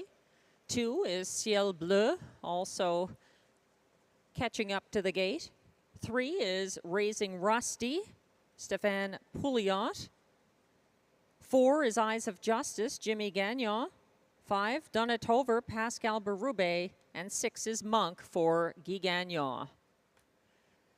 As they head around the turn to the start, Raising Rusty and CrossFit are still a little behind the others, timing the gate. They're all lined up otherwise. And they're off and trotting with early move from Raising Rusty and Stefan Pouliot, leaving aggressively and to their outside. Eyes of Justice coming on early and opting for the pocket. Settling third early is Ciel Bleu. And then back in fourth in the light rain is CrossFit. Behind him, it's Donatover. Trailing in the slightly strung out field is Monk.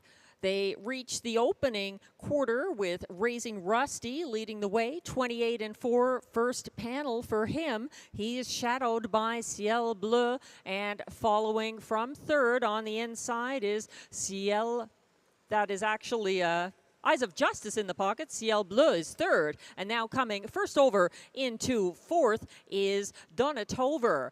Stepping out to follow his cover, Monk.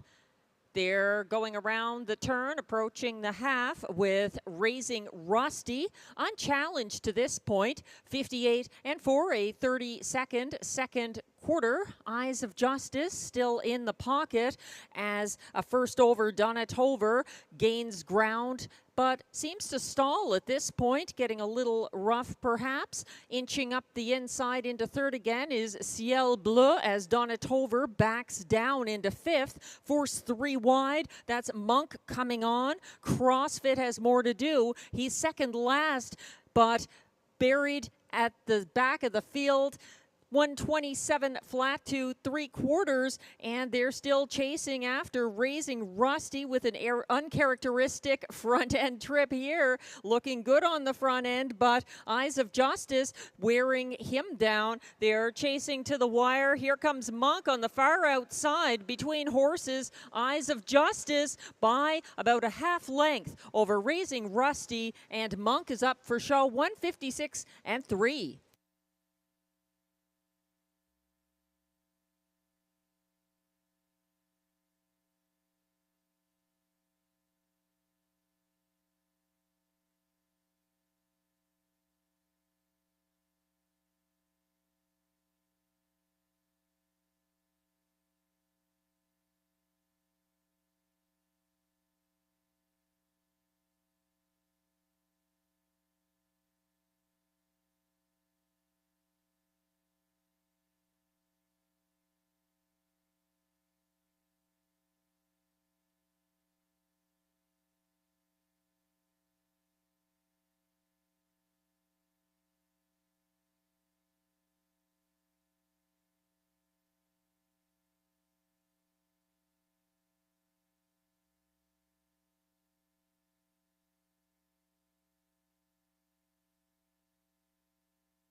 Unofficial results are now posted for race 9 with 4 Eyes of Justice, a 10-1 winner for Jimmy Gagnon.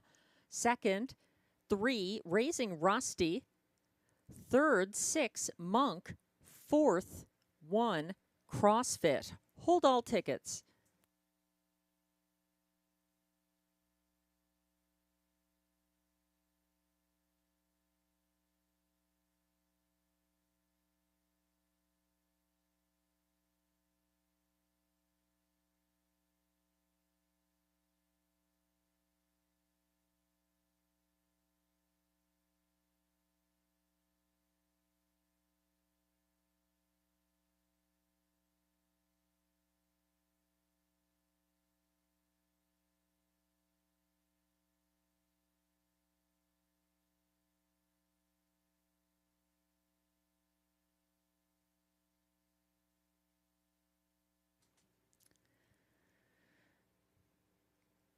Race 9 results are now official. That means 10-1 winner. Number 4, Eyes of Justice, has officially trotted to a new lifetime mark of 156-3. He's a 6-year-old bay gelding by Justice Hall out of Nobody Knows But Me, owned by Limco Incorporated, Châteauguay, Quebec, bred by Écurie Gaétan Boteau Incorporated, Écurie Gaétan Bono Incorporated of Montreal, Quebec, trained by Victor Putty, driven to the new 156-3 mark by Jimmy Gagnon. Congratulations.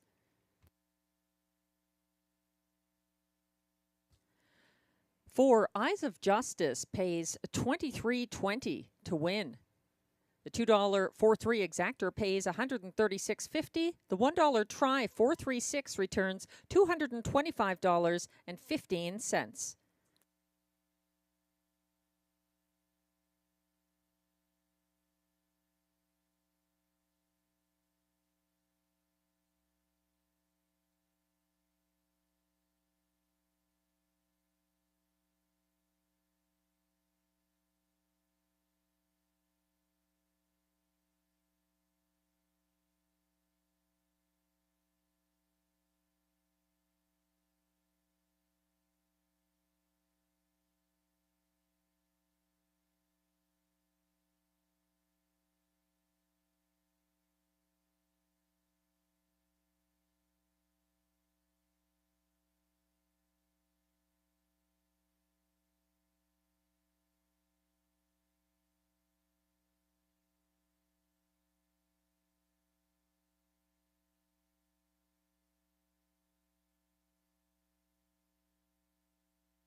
The race 9 rundown is now posted.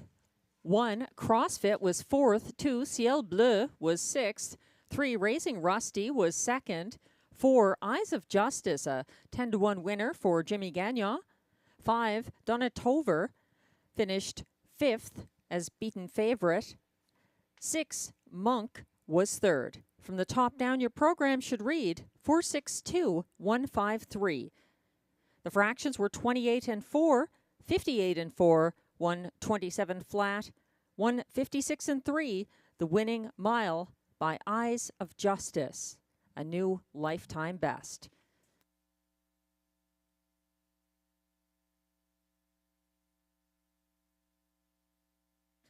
We're taking a look at the photo for 4th in the last race. On the inside is 1, CrossFit and Marie-Claude Auger. On the outside is 5, Donatover for Pascal Berube. CrossFit edging him out for 4th.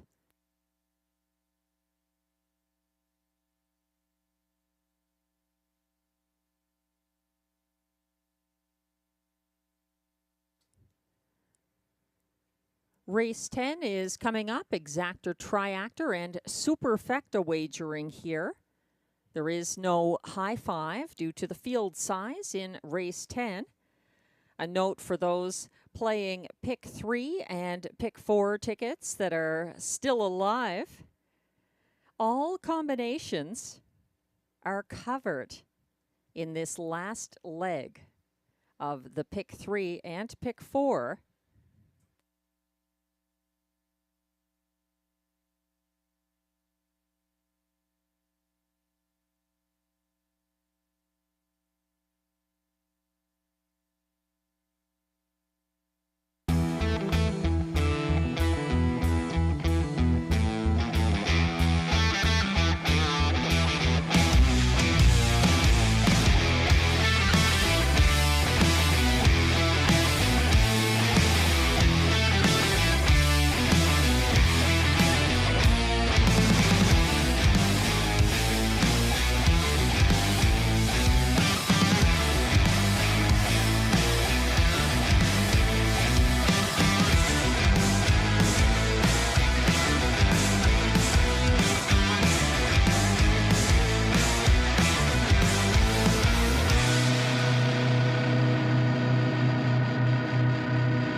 Race 10 is the last of today's card, the Robbie D'Alessandro Trot.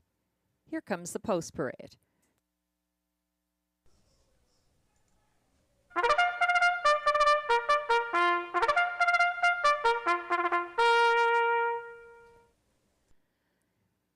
These trotters are non-winners of $30,000 lifetime with allowances. Also eligible, non-winners of $3,500 in their last 5 starts and $15,000 claimers. They race for a purse of $7,000.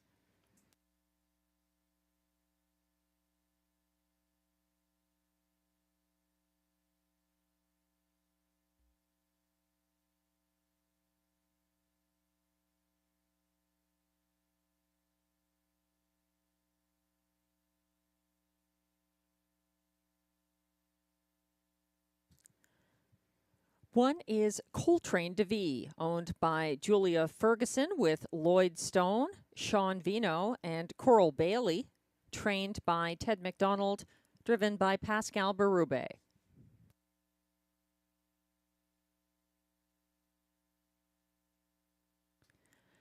Two is The Magic of Life, owned, trained, and driven by Robbie Robinson.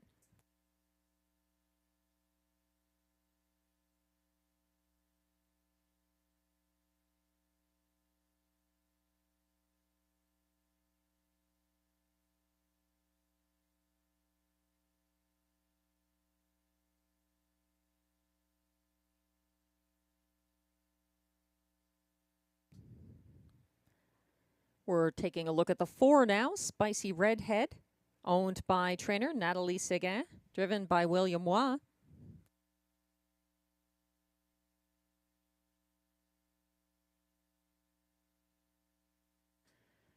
Five is Show Me the Magic, owned by Écurie Guy Gagnon, with Gestion Louis Latulippe Incorporated, trained and driven by Guy Gagnon.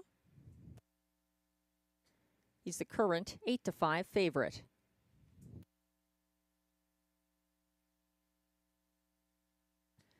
Six is Duramax, owned by trainer Stephen Leroux, driven by Robert Shepard.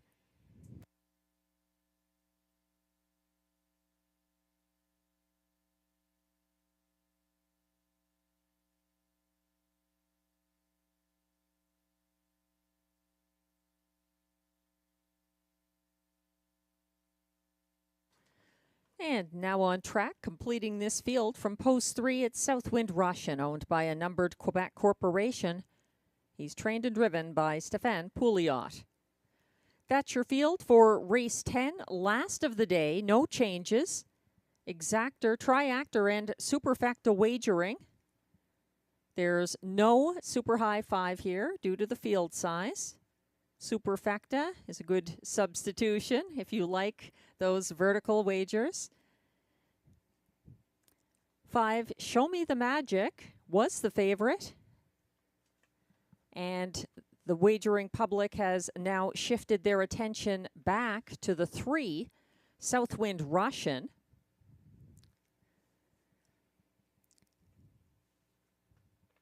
It's a compact field, but the board shows you how closely matched they look. There's 3 of them currently at 2-1. Southwind Russian, the 3, 4, Spicy Redhead, and 5, Show Me the Magic.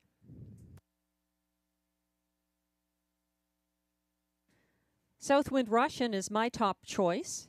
He came first over from 4th, chasing Duramax here on Thursday. He matched strides with him on the backstretch and cleared on the final turn.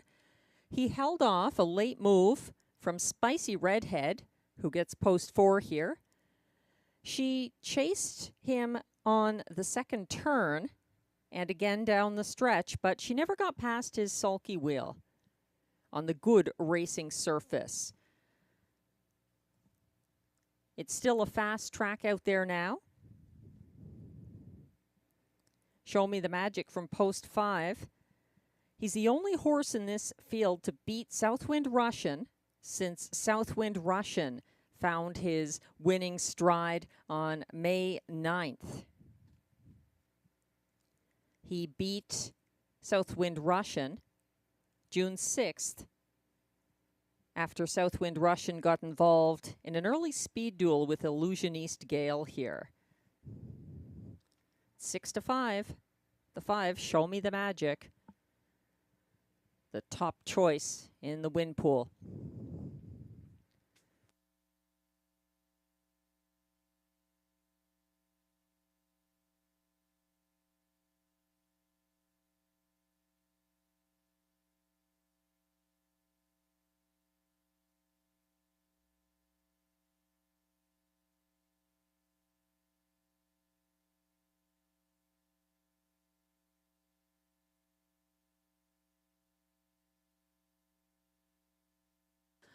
Final chance to wager on today's card, as the starter has called the Trotters for the Robbie D'Alessandro Trot.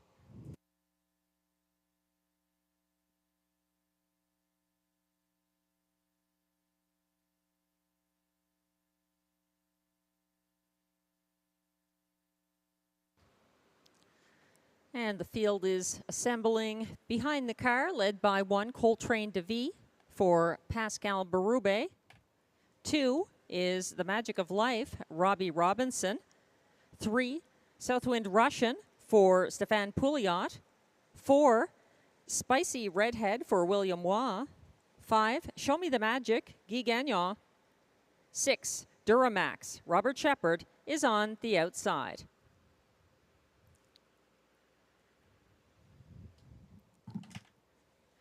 They're on the turn with Southwind Russian hanging back several lengths behind the rest.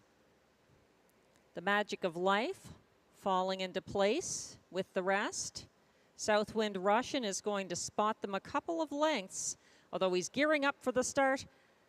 And they're off and trotting, led early by Show Me the Magic, who soars to the front ahead of Coltrane DeVie, who's now in the pocket. Here comes an aggressive first over move into second from Southwind Russian, who's up to challenge Show Me the Magic on that opening turn. It's a contested early lead going momentarily to Southwind Russian and Stéphane Pouliot, who land up front in time to hit the timer for the opening quarter in 28-4. That's the red-eared Southwind Russian moving along a couple of lengths ahead of Show Me the Magic down the stretch. Sitting third, Coltrane DeVie. It's a gap of 3 back to the Magic of Life in fourth.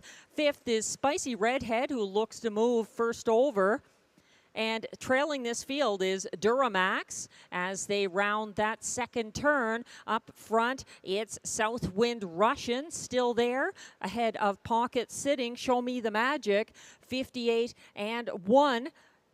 The time to the half. Coltrane DeVee is following from third. The Magic of Life now is moving and getting into contention. He stepped out first over from fourth, looking to chase that cover. From second last is Spicy Redhead, forced to the back of the field on the inside. Duramax has lots to do and not much room to do it. 127 and 2 3/4, and striding away by 3 on the front end. Southwind Russian seems to be making short work of Show Me the Magic, who has to catch him in the stretch if he's going to catch him at all. Southwind Russian and Stefan Pouliot pulling away by 5 lengths. They're going to win going away over next best Show Me the Magic. Up the cones, competing for show, possibly place, was Duramax with a big late move.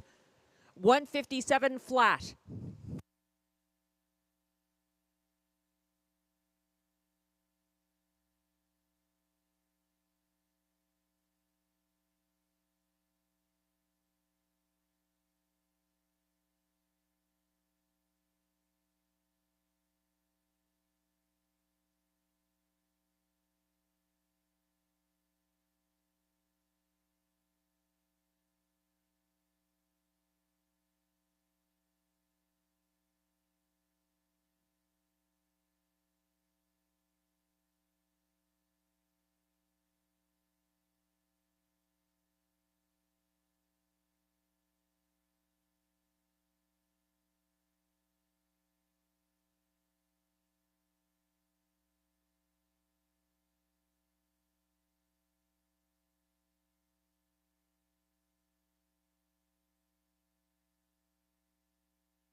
Unofficial race 10 results are now posted.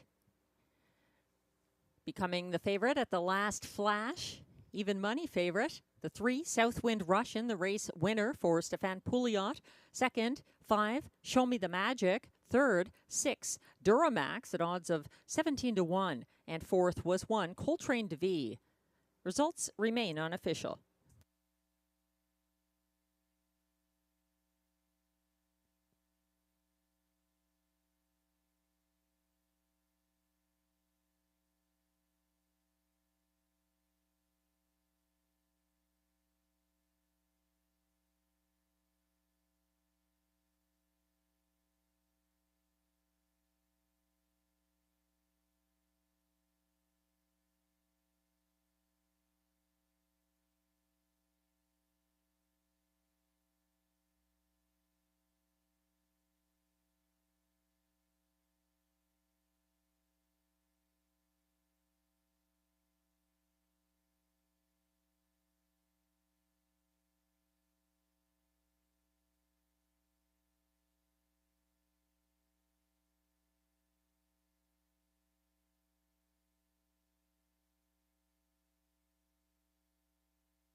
Now returning to the Rideau Carleton winner's circle after one of his most impressive recent wins. Unofficial race 10 winner, number 3, Southwind Russian. He's a 4-year-old brown gelding by Tactical Landing out of Raising Roxanne, owned by a numbered Quebec corporation of Gloucester, Ontario. Bred by Southwind Farms, LLC, Pennington, New Jersey. Trained and driven by Stefan Pouliot. That's the 5th win this year in the 8th seasonal start for Southwind Russian.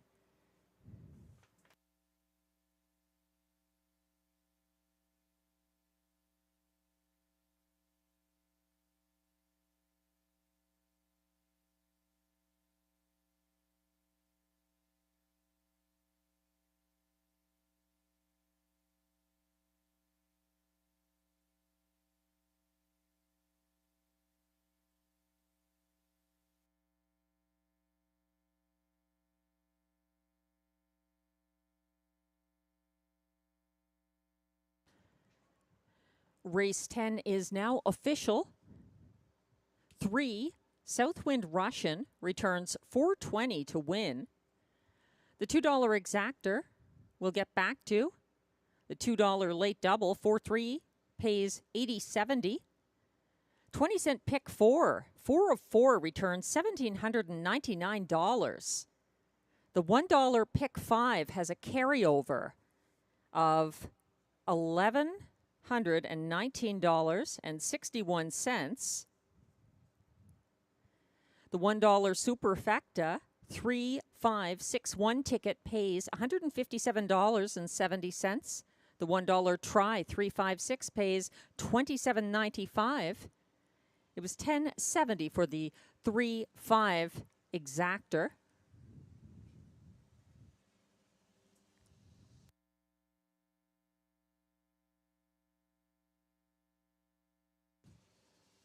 No one hit today's pick 5. So we've got another carryover, different bet for next card. Another reason to come here to Rideau Carleton this Sunday. Lots of reasons. That exactor I mentioned, the 3-5 here, that's a $2 combination. 3-5 paying $10.70.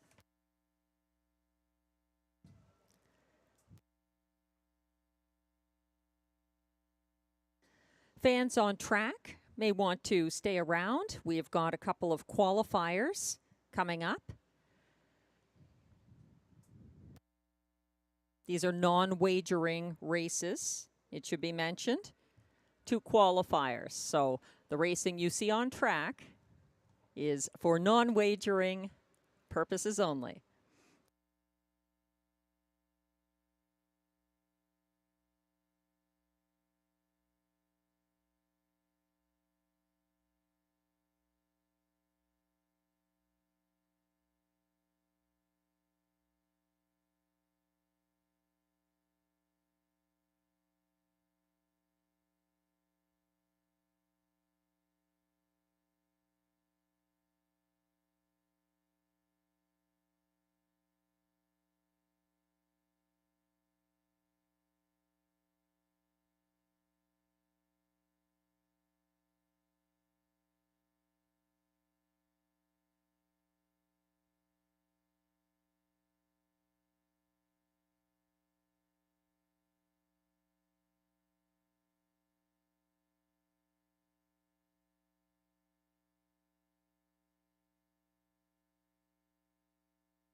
The race 10 rundown is now posted.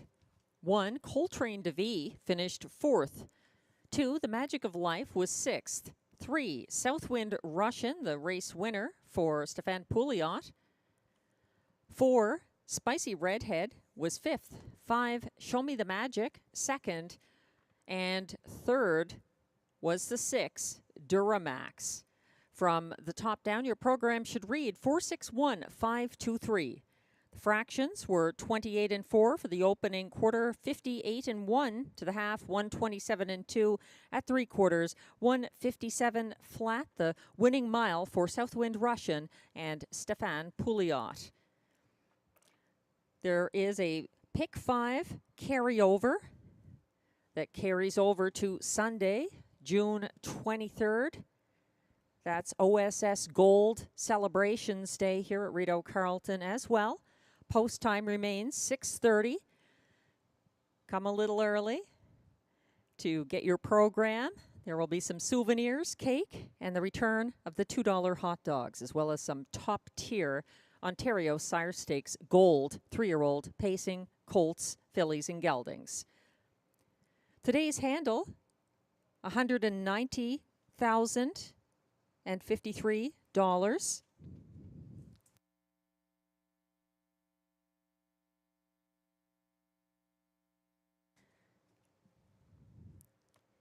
Live racing resumes with a 6:30 p.m. post time this Sunday evening. There will be one qualifier coming up now. It's a non-wagering qualifier. Horses were combined for a single qualifier.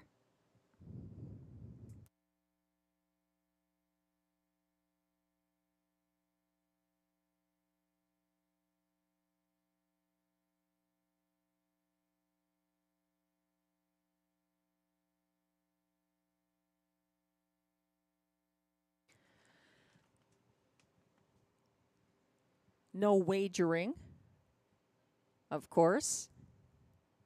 4 horses in this qualifier. The one is Espresso Beans for owner Drew Smythe, with Macy Castle Smythe, co-owner. Drew Smythe is a trainer. Robert Robinson is driving. 2, Shanghai, Like a Diamond, owned by Kim Filion. Alain Filion trains. Mike Healy is in the bike